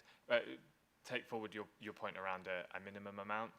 That is something we can look into and agree. Yes, it's not for council services, as Councillor Davies mentioned. Come back. I still think even the bigger 15,000. I don't think members should be involved at all. We should set the criteria and let the officers get on with it, and they'll have the enjoyable task of telling certain councillors that your scheme hasn't hit the criteria. Sorry. And that'll be that. Otherwise, it's going to be very difficult. And I suggest this to be as helpful to you as possible, because you will find yourself in very difficult positions otherwise. Councillor Hill. Thank you, Councillor Hill. I agree. Yes, I'll take that forward. Thank you. I think it might be worth having a minimum, because if somebody will put a tenner in. Somebody, Councillor Dilks probably for some library books. So it might be worth, I don't know if it might be worth, obviously we'll mention that in our report about that, but it might be worth putting a minimum in. It's things you don't think about that somebody would do, but then somebody might put a minimum in, which is going to take lots of time. Councillor David. Thank you, Mr. Chairman. I have to say, what Chris has described doesn't sound like pre-decision scrutiny to me. It sounds like a bit of a mixed match between the two. But I will make some points. In terms of the statutory duty, and Councillor Hill's right about the potholes, if memory serves me, the only problem that could create is, say, for example, litter picks. District councils, believe it or not, contrary to some sat next to a dual hatter, have a statutory duty to collect litter and provide bins. I seem to remember last time there was a bit of a conflict, because this kind of fund is ideal for, or could we have a litter bin or a dog waste bin or something like that. So I think we need to be a little bit sensitive to that. In terms of just some other points I'd make, intrinsically, I don't like this as an idea. I'm a small C Conservative. I believe people are best placed to spend their own money themselves. I find a logical fallacy between putting council tax up and then giving a big chunk of them back. I think we'd all be better if we were, frankly, left with more money and the state stopped putting its hand in our pocket. However, good can come of this, and it was good in previous times when kind of enacted carefully. I think one of the things we should do is all applications should be published online. Success and failures. I think clarity and the oxygen of publicity is a good way of clarifying things, and it does stop some of the more erroneous behaviour. I think in terms of the councillor fund, I think it should have a scorecard as well.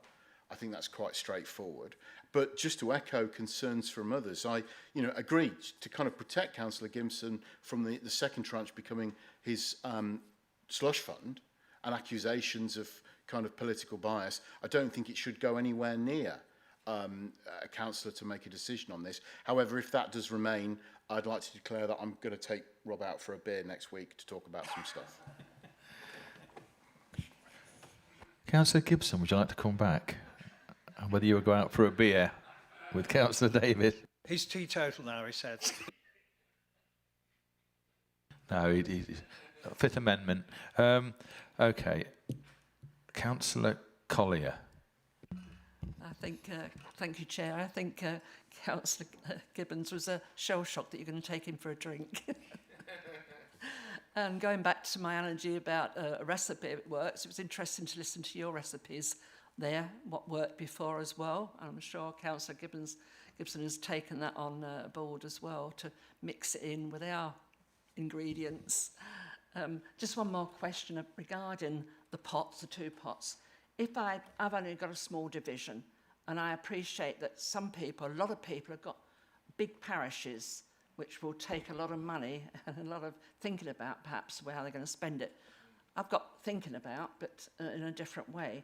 So if I had one organisation that I was given out of the 3,000 for, and they wanted something bigger, can you have out the 2 pots, or put in a bid for 2 different pots, please?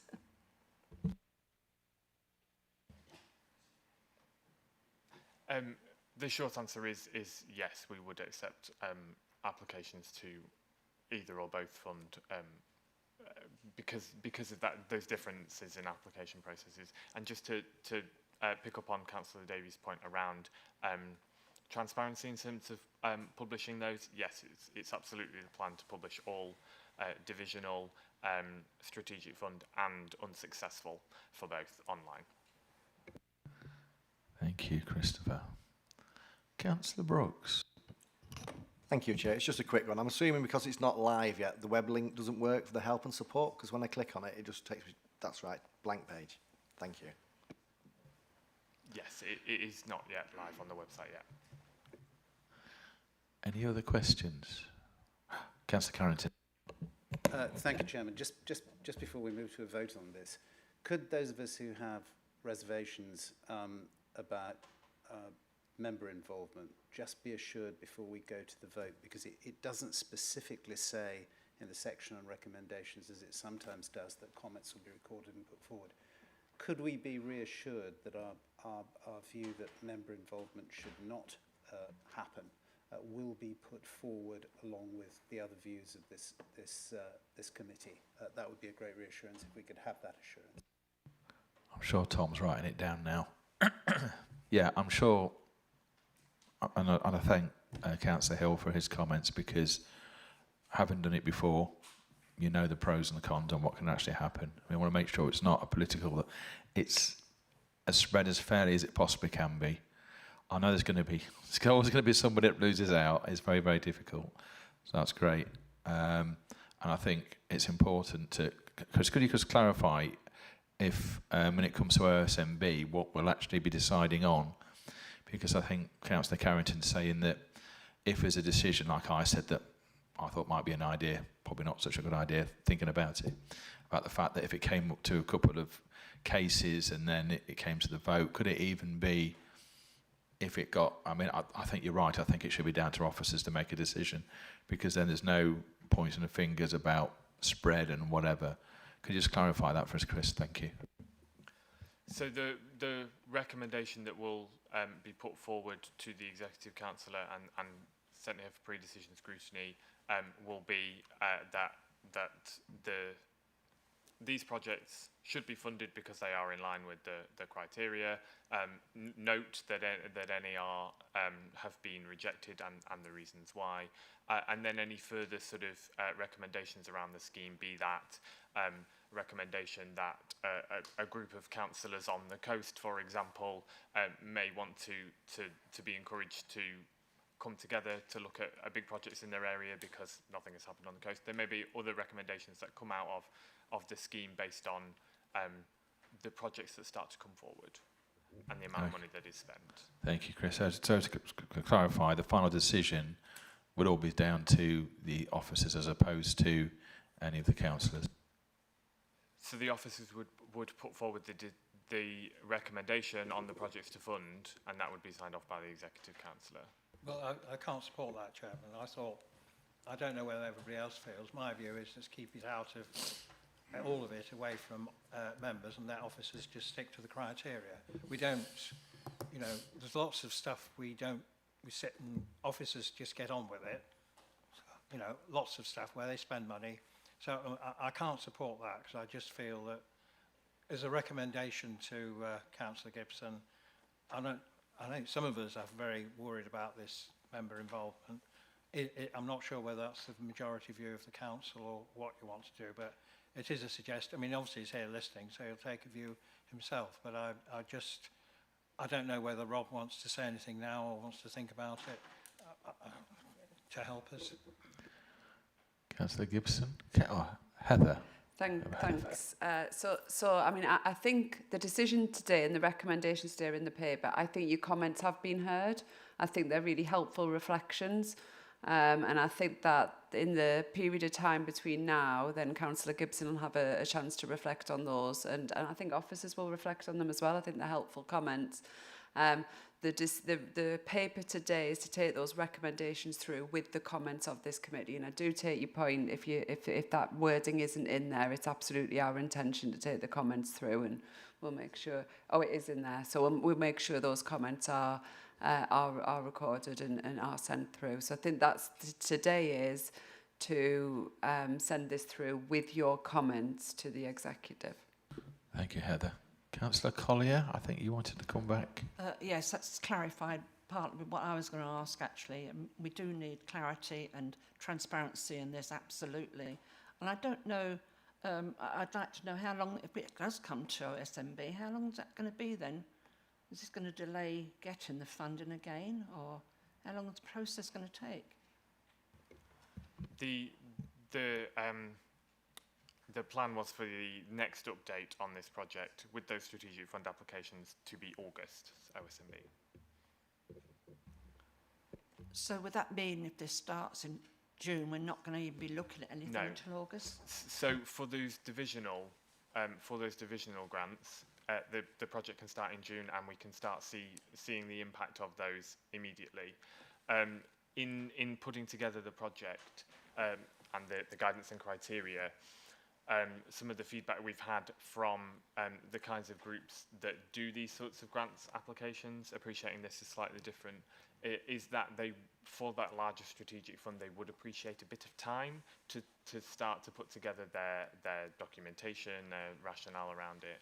And so August felt like the first appropriate opportunity to bring that through.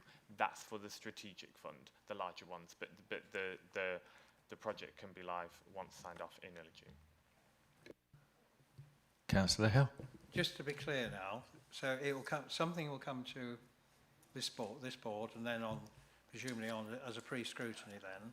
So there would presumably be a list of the bigger schemes, of say 10 schemes, and 6 of those schemes have been in assessment by officers been accepted, 4 haven't. So would this board have the ability then to say, well, no, we think number 7 should go in, and overrule what the officers are saying? Because that's the logic of where we'll get to. Thank you. Chris? So in terms of whether or not the criteria have been followed, that would be a matter for a different committee. That would be an audit function or something like that. That wouldn't be for OSMB. They'd be asked to sort of look at the recommendation. And like I say, the the recommendation of which projects to take forward will be based on those criteria and their eligibility. It seems quite unlikely at the start that we will be recommending projects for refusal unless they are ineligible as it comes further down. But I absolutely take your comments around whether or not OSB and Executive Councillor decision is the appropriate route for that. It's a new, the strategic fund element of this is a new part of this Councillor Community Grant Fund. We've not run something quite like this before, and we've been keen to maintain that oversight. But we can absolutely take it away and explore it. Thank you. Thank you, Chris. Councillor Carrington.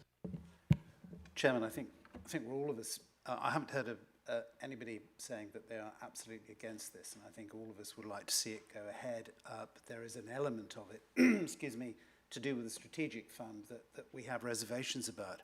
I just wonder if it would be helpful. We know that there is a time box in terms of the divisional fund due to start in June, and I don't think, subject to its being properly administered, that doesn't have a member involvement, as I understand it, other than potentially in an airy way and yet defined this committee.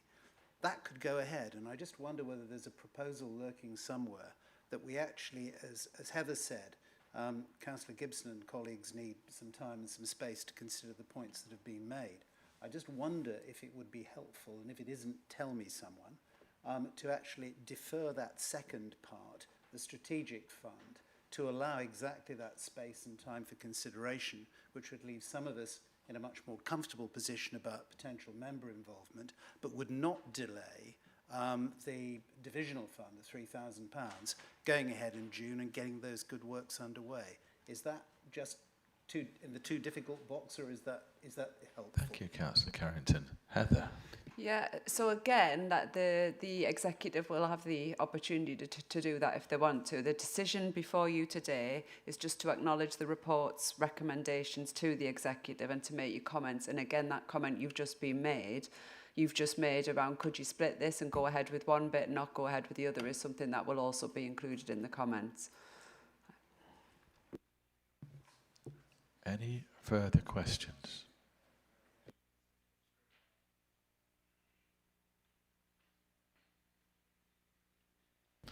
Okay, if there's no further questions, Councillor Gibson. Not a question, obviously. I wanted to make sure that I'd heard the debate before adding anything from myself. I believe the divisional grant, from what we're saying, the divisional grant £3,000, I don't think we have any issues with the way that's proposed to happen. It is already happening through South Holland, East Lindsey, etc. in this way.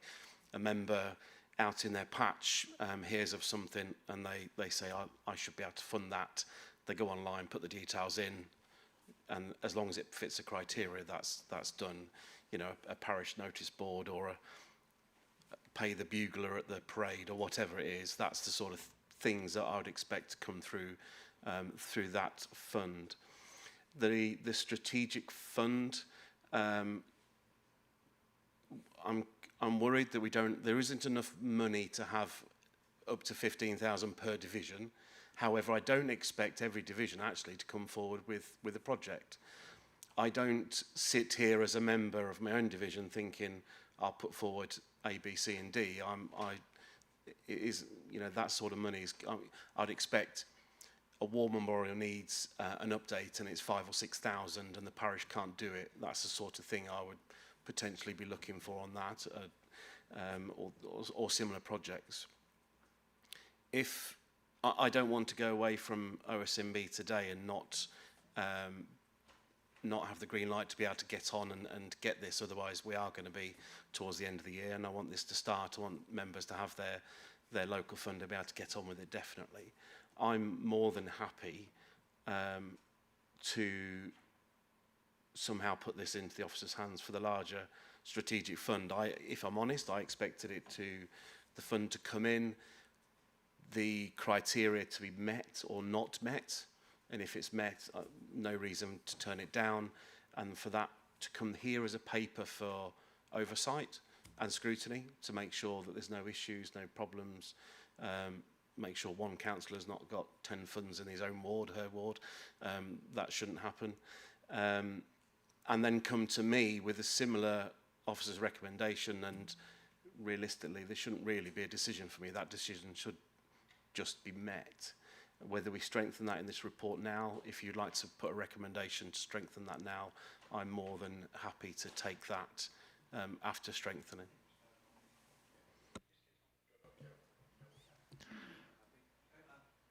And the de minimis, I don't know whether that's some consideration. Okay. Just get on with it, Rob. Right. It's not your fault, Rob. Right. Okay. On that note then, I propose that the board has considered the report to the Executive Council for Community Engagement and acknowledge the report's recommendations to the Executive Council, and a summary of our comments as captured by the Senior Scrutiny Officer be shared with the Executive Councillor for their consideration. Can I have a seconder? Councillor Brooks. All those in favour? All those against? Any abstentions? That's carried. Okay, on to item 9. Freedom of Information, FOI and Environmental Information Regulations, EIR. Performance report. This scrutiny report, which can be found on pages 69 to 76 of the agenda pack, provides an overview of freedom of information and environmental information regulations performance across Lincolnshire County Council for the period from the 1st of April 25 to the 31st of March 26. This item was requested by the board at the last meeting. The actions required by the board are to review and seek assurance on the performance of the FOI and EIR requests across the council, and 2, improvements to the process which have or will be implemented going forward to ensure the timely flow of requests to enable to meet statutory compliance as set out by the Information Commissioner's Office, ICO. The report will be presented by Andrew Hansey, Head of Business Support. Over to you, Andrew. Thank you very much, Chairman. So, as you've just said, performance report in respect of FOI and EIRs, comparing last year's performance up to March 2026 to the previous years. The report details the demands that we have had over the last year. That's been broken down into the different directorate areas, and where we can allocate that into the different functions and services that that directorate provides. Information regarding the outcomes of those requests, the compliance against the statutory target as set out by the Freedom of Information Act 2000, and also any operational aspects which have affected us in being able to achieve compliance with those deadlines. Later in the report, obviously, provides some information regarding the improvement plan that we've already started to put in place or will be putting in place in respect of how we improve compliance in achieving those requirements. So probably helpful just to start to clarify freedom of information and environmental information regulations. So in environmental, probably as the name says on the tin, to do with environment, so anything to do with air, water, land and soil, but also includes things such as pollution, emissions, biodiversity, wildlife, green spaces, and anything that affects human health linked to the environment. So it's probably a bit wider than just standard environmental type issues. Everything else fits as an FOI, a freedom of information request. So I will just refer to everything as a freedom of information request, otherwise I'm going to sit here talking about FOIs and EIRs throughout the presentation. So I'll just talk about FOIs. So during the course of the last year, we had 1,992 requests received by the authority. That was an increase of 312. That's an 18.57% increase. Where did they come from? So anybody can submit a request for an FOI to us. And what we have been able to identify as part of our analysis is that at least 10% of those have come from the press, the media, who have submitted them. But as I say, they are only through identifiable sources. Anybody can submit the request, as I say. They could be students, they could be researchers, they could be just general public, anybody. The difficulty that we have is that people can also submit a request anonymously. So there are various websites that you can go on where you can request an FOI, but it won't disclose who you are as an individual. So there may have been more than 10% requests from media, but we wouldn't be able to establish that because we wouldn't know where it's come from. What's caused the increase? Probably just media awareness. You know, there's lots of information out there regarding asking for information from local authorities. People like Martin Lewis promoting, you know, accessibility to information, those sorts of things. That's created an increase. And when we compare information for last year compared to the previous year, there has been a slight change in some of the requests that we've received. Some areas we've seen an increase in the requests, such as around road maintenance and developments, contracts and procurement. We've seen a slight increase in the numbers there, but also some new areas that we've experienced, particularly around recruitment, HR type matters, equality and diversity, information in respect of councillors, and also Doge has been a request as well that's been received by us. So that's just some information regarding some of those sort of newer areas that are coming through to us, the themes that are coming through to us. Overall compliance-wise, we achieved 83% within the statutory 20 working days. That is slightly behind what we achieved in the previous year. Obviously, the volumes have gone up. What we have found is that the requests that we have received or are receiving are becoming much more complex. They are multifaceted requests as well that have to go to different parts of the organisation, and also the volume of information that people are requesting is also significantly higher than it has been in the past. Just to say, there is no national target with regards to you know, what percentage you should achieve in respect of those 20 days. We have set a target within the council of 85%. We are part of regional working groups who, you know, discuss good practice around, you know, dealing with these types of inquiries, and we are pretty much average with regards to performance around that. We know there are other authorities who are working at around about 30% compliance rates, and we do know that the ICO takes particular interest with regards to any authorities whose performance is below 50%. So they will keep a more watchful eye on those individuals. So outcomes-wise, probably one of the main areas there is around those where we have applied an exemption or a partial exemption. As the report says, 178 responses had either a full or a part exemption. There are a range of different exemptions that you can apply to requests. There's about 24 of them in total. The main one is probably around the amount of time that it would take to be able to produce the information. That's what we call a Section 12 exemption. So if it's over 18 hours worth of work or equates to over a cost of £450, we can apply an exemption to say that it's too much for us and therefore we won't provide the information. So out of those 178 responses where there's a part or full exemption, 102 were a full exemption, and 61% of those related to over 18 hours worth of work to be able to respond to, so we didn't actually provide a response on those. 12% related to confidential or commercially sensitive information, and with those requests we have to go through a public interest test where we go to the service, we ask them a number of questions as to why we can't release that data, and then that will go to legal, who will then provide us with a decision as to whether we should or should not provide that information. 12% also were in respect of requests for personal data. We can't disclose personal data due to GDPR requests, so they would have been declined. And the rest would have been areas such as there could be court proceedings happening, or there could be requirements outside of the Freedom of Information Act, or their unreasonable requests.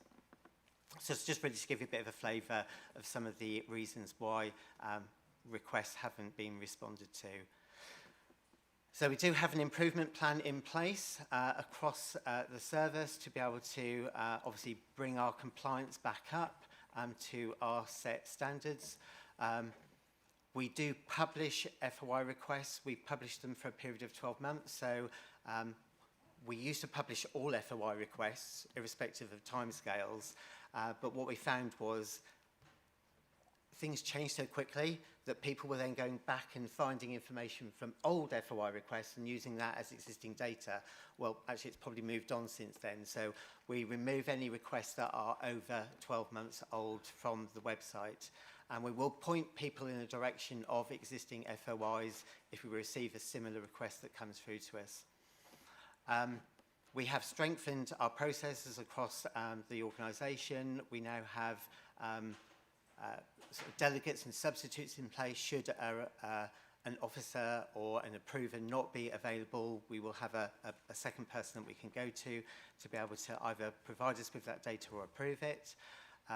We are in the process of updating the website to be able to be clearer with requesters as to what data we hold and what we don't hold and what exemptions we can apply. So as you'll see from the report, there's actually quite a high number that have come through to us that aren't LCC. So they could be in respect of districts, because people just don't understand the difference between districts and county councillors to the services we provide. We've refreshed templates, but probably, I guess, the biggest area is around how we can use AI technology. So can we use Copilot and AI to be able to understand requests for information? Can we point them to information that's already published so that we don't have to respond to it? Or can we look at how we use data stored within our unified data platform to be able to produce that information into a report that then is signed off going forward? So that's probably sort of the biggest area that we're looking at the moment and working with colleagues in IT as to how we can implement that. So I think that's about it. So Thank any you, questions? Andrew. Councillor Dawkes. Thank you, Chairman. Thanks very much for the report. I found it very interesting reading it last night. A series of questions. I'll rattle through rather than just do one at a time. Otherwise, it'll take ages, and then you can have a look at them. I welcome the improvement plan to bring us back on target, and I also understand. I think it's a bit like Heather was saying earlier about the the workload has kind of increased, hasn't it? As well. So one of the questions is how many staff do we have looking at it? Have we got enough? What are the staff implications for the increase, which we've seen of a fifth over the past year? You mentioned that 10% of them come from press. I imagine some of those will be, national press doing a trawl right across the country. But I was interested in, do you have statistics? Forgive me if I've missed them in here, but how many are from actually our residents? I appreciate what you say that you can put it in anonymously, but you can put it in and put your name and address, presumably. And how many are actually coming from our residents that we represent? Do we know? And is that an increase or not or a decrease? How many are from actually our own councillors? And again, is that up or down? I was going to and then I was interested in what you said about AI, but from the other aspect, and it's more a comment. Is AI playing a role in adding to the increase nationally and in this council of FOIs coming in? I'm aware, at district council, I can see people putting questions in that are clearly AI generated. It's dead easy, isn't it? You just put it in and it comes up with a question, and you can sit there reading them out, and it's so obvious. I haven't seen it particularly in this council yet. I'm sure it'll come, but frankly, I think that's a code of conduct issue that we should be looking at as to when councillors are using it. I think they should be actually declaring that they have used AI to get there, possibly I think that's just something we should be looking at. But those are my questions. There's quite a lot there, and I don't apologise for them. Thank you. That's fine. I'll come Andrew. back to you with those. Okay, so staffing-wise, there's only 3.26 staff. Sorry, 3.26 is in the report, but they are predominantly business support staff. They are at a G3 grade. They're not highly graded posts. We do know other authorities do have more staff supporting this type of activity, but because they are part of a wider support team, we can draft people in to be able to provide support when we have peaks in workload. So we do have other people who are trained to be able to answer those types of inquiries if we need to bring them in. The 10% media, yes, they tend to hit all organisations, all local authorities. You can tell by the wording of the requests. And the fact that they just bombard everyone is probably one of the reasons why we have a lot of requests come through that aren't Lincolnshire data, because they're hitting districts, county, as well as unitaries. Residence-wise, we can't tell. We don't ask for addresses. You don't have to provide an address of where you live. You just need to provide a contact email for us to be able to respond to. So you don't have to declare where you live as part of it. So we know that particularly sort of, media-wise, or, I think one of the requests that I looked at was from an MP who is based in Southport. Why, I don't know. But, anybody could target us. Councillor-wise,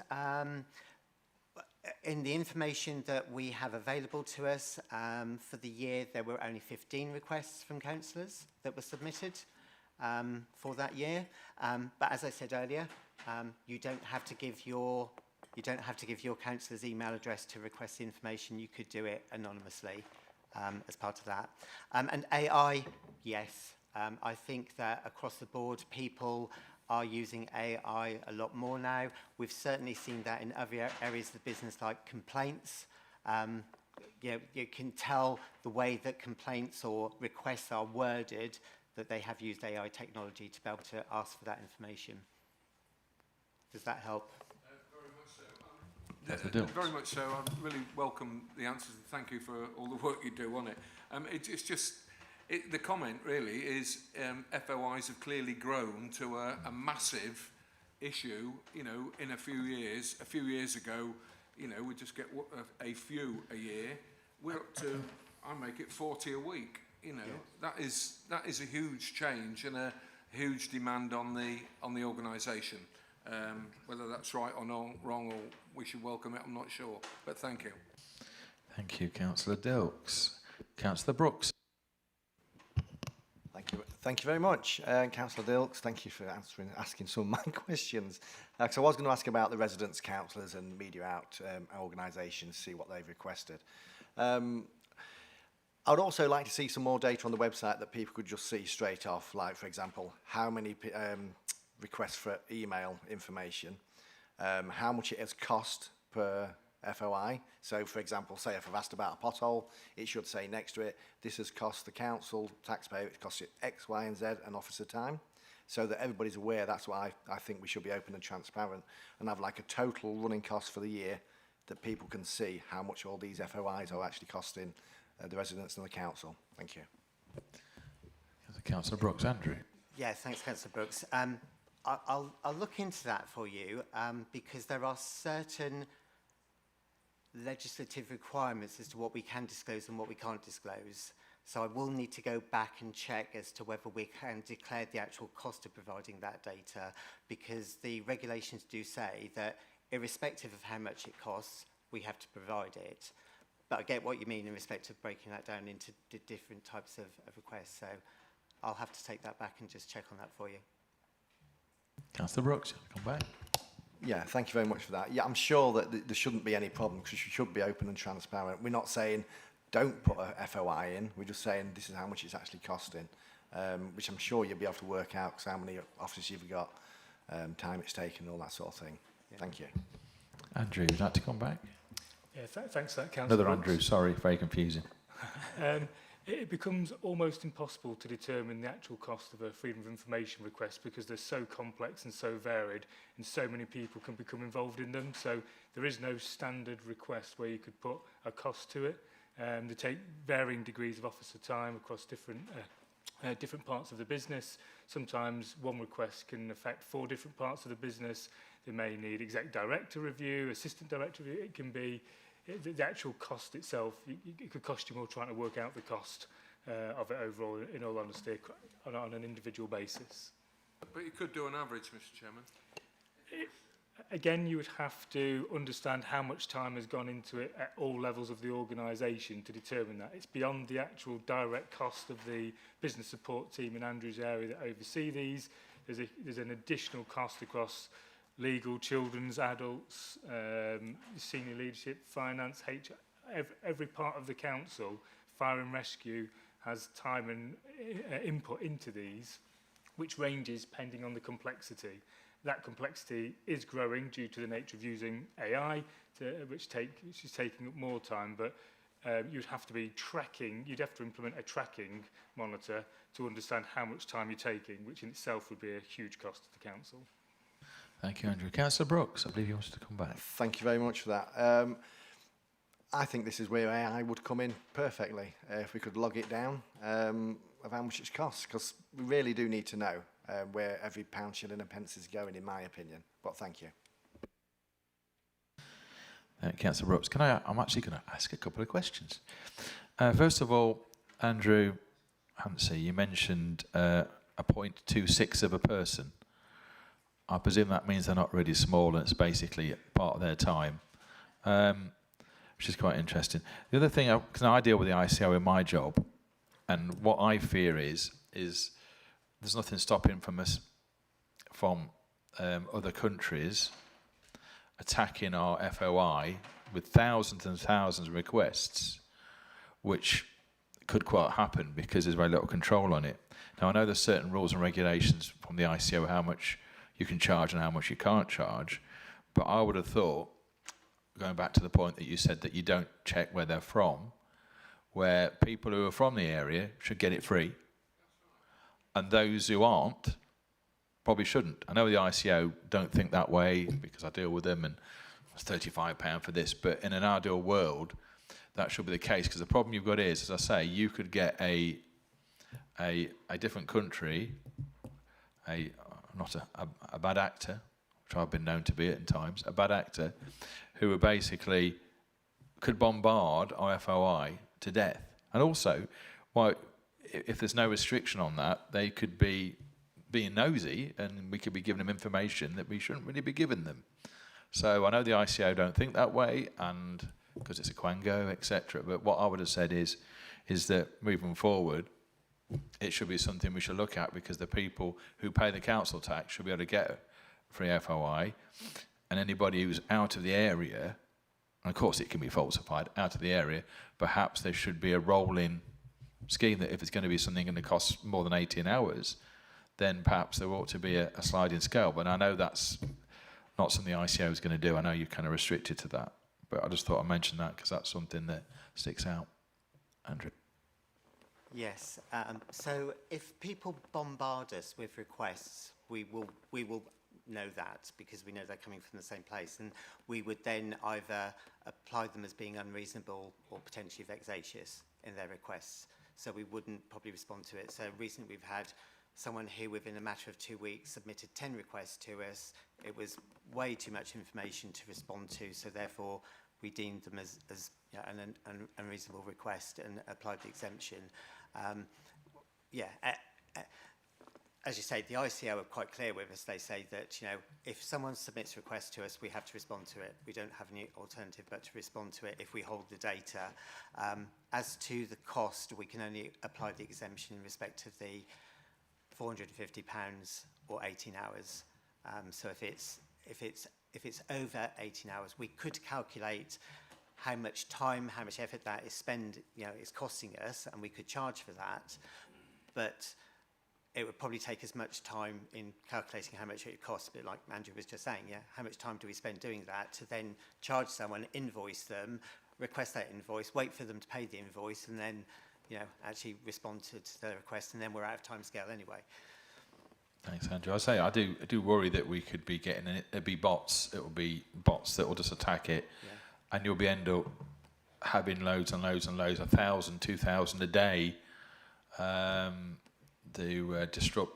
There's a word for it, the disruption of service or something, to try and knock us out completely. I don't think we've got any protection from that at all. And if you want to feed it back, I know they don't listen, but the ICO, you could say to them, look, they must be thinking about this, surely, because it's a huge, huge problem. So that's my problem. Anyway, right, moving on. Councillor Collier. Thank you, Chair. I think most of my questions have been answered in conversation. Thank you very much. That's Councillor Collier, sorry. Councillor Davis. Thank you, Mr. Chairman. Just to repay the favour, really, Councillor Dilks may want to cover his ears at this point, because it was his very big mucker, one Anthony Blair, I believe, who brought in this legislation. And then said it was the worst decision he ever made. Yeah. Can I suggest that the next drinks party you have with him in the Emirates, you raise that with him, Phil? I'm really grateful for this report. Thank you, Andrews. It's useful. I think it gives us a really good insight into what's going on. My particular question is around internal reviews and complaints, and any complaints that go on to the ICO. Do you have any numbers about that? I am conscious, and if you're ever bored, colleagues, do have a look at whatdotheyknow.com, because you can have a peruse of these, and some of the internal conversations are fantastic, and you and your team are far more polite than I would be to some of these people. But I'd be interested to know a little bit more about that kind of internal. How many internal reviews do we do? What do the outcomes look like? And how many we're passing on to the ICO? Yeah, so last year we had 35 internal reviews. So not a huge amount.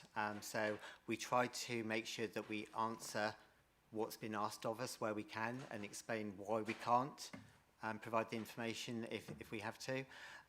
So it's not a huge amount. And when an internal review comes in, it starts as a new request.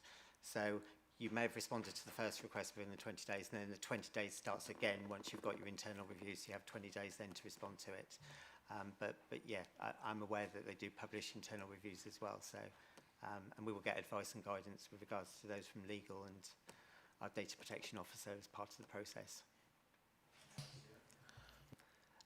ICO, I'm not sure, to be honest. I'd have to check with legal, because they are the key link with that, but I'll come back to you on that, Councillor Davies. Yeah. Thank you, Andrew. Councillor Hill. Gone off. Yeah, I mean, as Tony Blair said, it was the worst decision he ever made, but I wouldn't go that far. I think the system does need reform. It infuriates, used to infuriate, still does, that people can put an anonymous request in.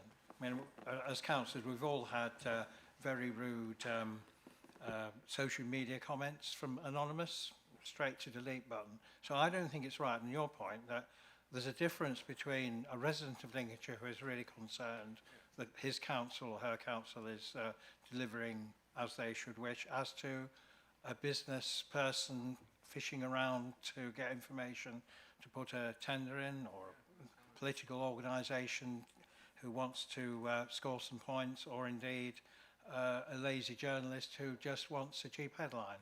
And it really is annoying that there is no differential. So I don't know whether nationally, I know there is some talk about reforming the system, and because I think we want as much transparency as possible. I think I'm right that we still have to publish every item of expenditure over 5, that's still there.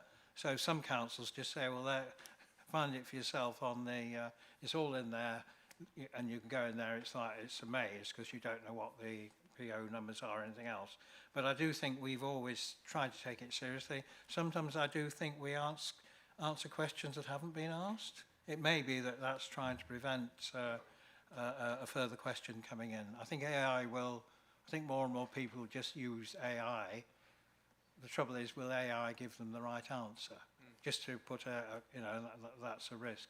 So I think the other, coming on from Councillor Davis's point, I think part of the report should have had more about the Information Commissioner.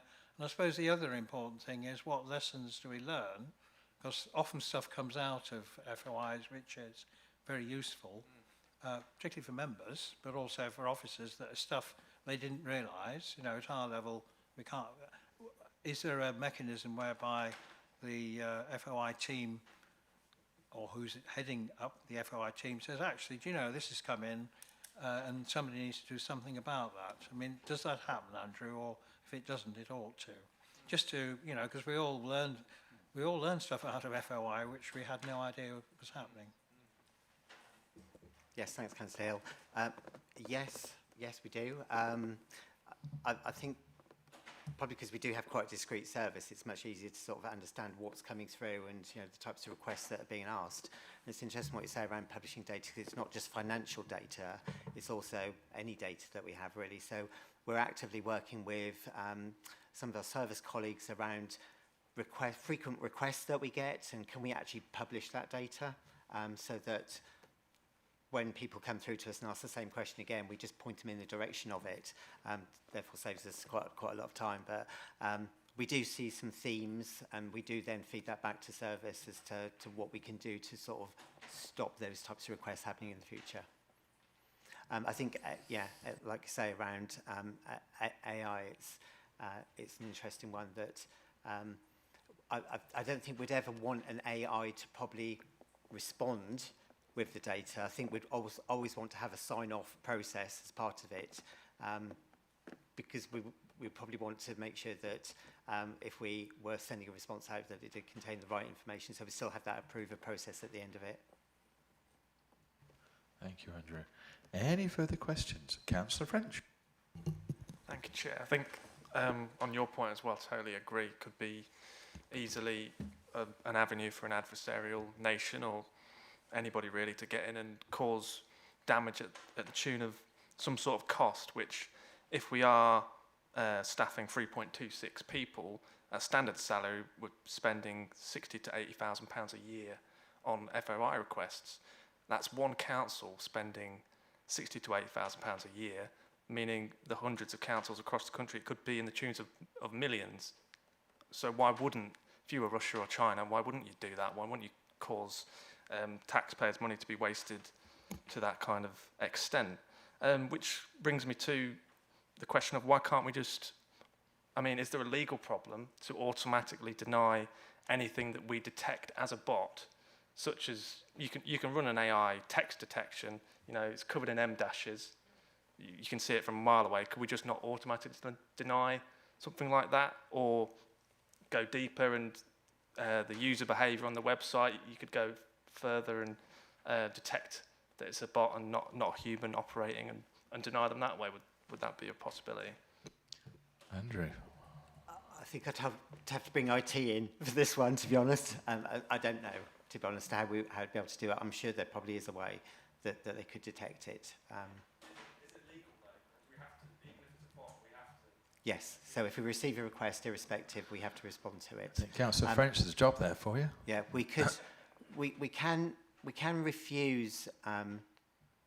We can refuse to respond to them, but if they go to the ICO could enforce us to do it anyway. Yeah.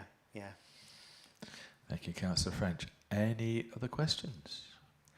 Okay. Sorry, Chairman, can I just come in? So you can, sorry, Andrew, yes. Councillor Davies' question around the ICO, I've just got a response for you. So we... No, it's not. It's a real person. So in 24-25 there was 4, and in 25-26 there was 7. Thank you, Andrew. Any further questions?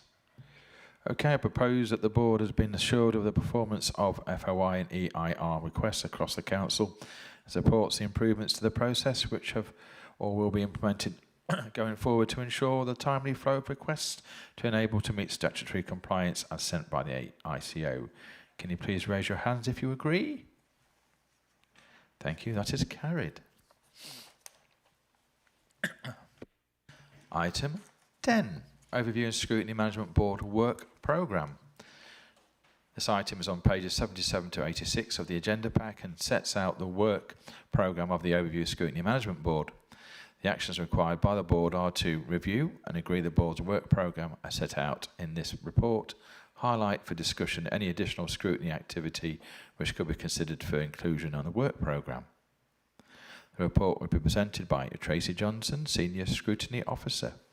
Over to you, Tracy. Thank you, Chairman. Hopefully everybody has had a chance to look at the revised work programme that was circulated yesterday. This has been developed further to the informal work programme session we had in April. The original plan was for this to be considered at the June meeting, but I received the proposals from officers yesterday, so I thought I'd bring it forward to this meeting for you to consider earlier than previously planned. I appreciate you haven't had a chance to probably look at it properly, so I'll just talk through what the additions have been, and as there has been quite a few changes. So for the June agenda, there's now 3 additional items in relation to information assurance policy framework, and that is a pre-decision item prior to Executive Council decision between the 6th and the 10th of July. And there are also now 2 performance scrutiny items in relation to the 2025-26 Workforce Metrics and Employee Survey and the Complaints and Customer Relations Performance Report, again from Andrew. For the August meeting, we have 1 addition to that work programme. That is the 26-27 Quarter 1 Workforce Metrics from Tony. September agenda, we have 4 new additional items. So we have a Local Government Reorganisation and Progress Report, Communications and Engagement Performance Report, Information Management and Technology Performance Report, and Corporate Systems Performance Report. October, again, we have 4 additional items. So this is the People Strategy Outcomes for Year 1, Business Support Performance Report, Financial Services Update Report, and a Customer Service Centre Performance Report. And on November, there's just the 1 additional item in relation to the 26-27 Quarter 2 Workforce Metrics. December, there are 2 additional items in relation to the Complaints and Customer Relations Performance Report, which is then going into the 6-monthly updates, and an update on the Councillor Community Development Fund, which we were talking about earlier as the previous item from Chris. There are no additional items for January, as we have the 2 budget items on that agenda. For February, there's the 26-27 Quarter 3 Workforce Metrics, so these are coming through on a quarterly basis. And then for March, we have 4 additional items, which again is an update on the local government reorganisation, information management technology, corporate systems, and community engagement. So again, this is going through the 6-monthly updates that were requested at the informal session. And for April, there are 3 additional items, which are legal services, human resources, and business support. So hopefully these have answered members' queries at the informal session in terms of the items I'd like to come through, but happy to take any further suggestions. Thank you, Chairman. Thank you, Tracy. I'd like to invite any comments, any questions. No, thank you for, I presume I appreciate not all the suggestions come to this committee, but were you able to, all the suggestions that we talked about after, they've all been dealt with, and thank you very much for obliging us with that. I think also on there might be, without going back onto it, would be the grants might come up as well at some point. So I've got a funny feeling we'll be here all day, many days. I think we'll get loads more to talk about. Right, if there's no questions, I will suggest that we approve the plan work programme as subject to the consideration of any items highlighted in today's discussions. Can you please raise your hands if you agree? Thank you, that is agreed. Items for information only, the Scrutiny Committee's work programmes. The report on the pages 87 to 114 provide an overview of the work programmes of the other scrutiny committees that the board has oversight of. Discussions on details of particular items are appropriately held at the relevant meeting of the Scrutiny Committee. The actions required is to note the planned work programme for the scrutiny committees. Should you wish to comment on any of these work programmes, please contact the Senior Scrutiny Officer following today's meeting. Thank you. And that is therefore the end of the meeting. Thanks everybody for their input. See you next month. Thank you very much.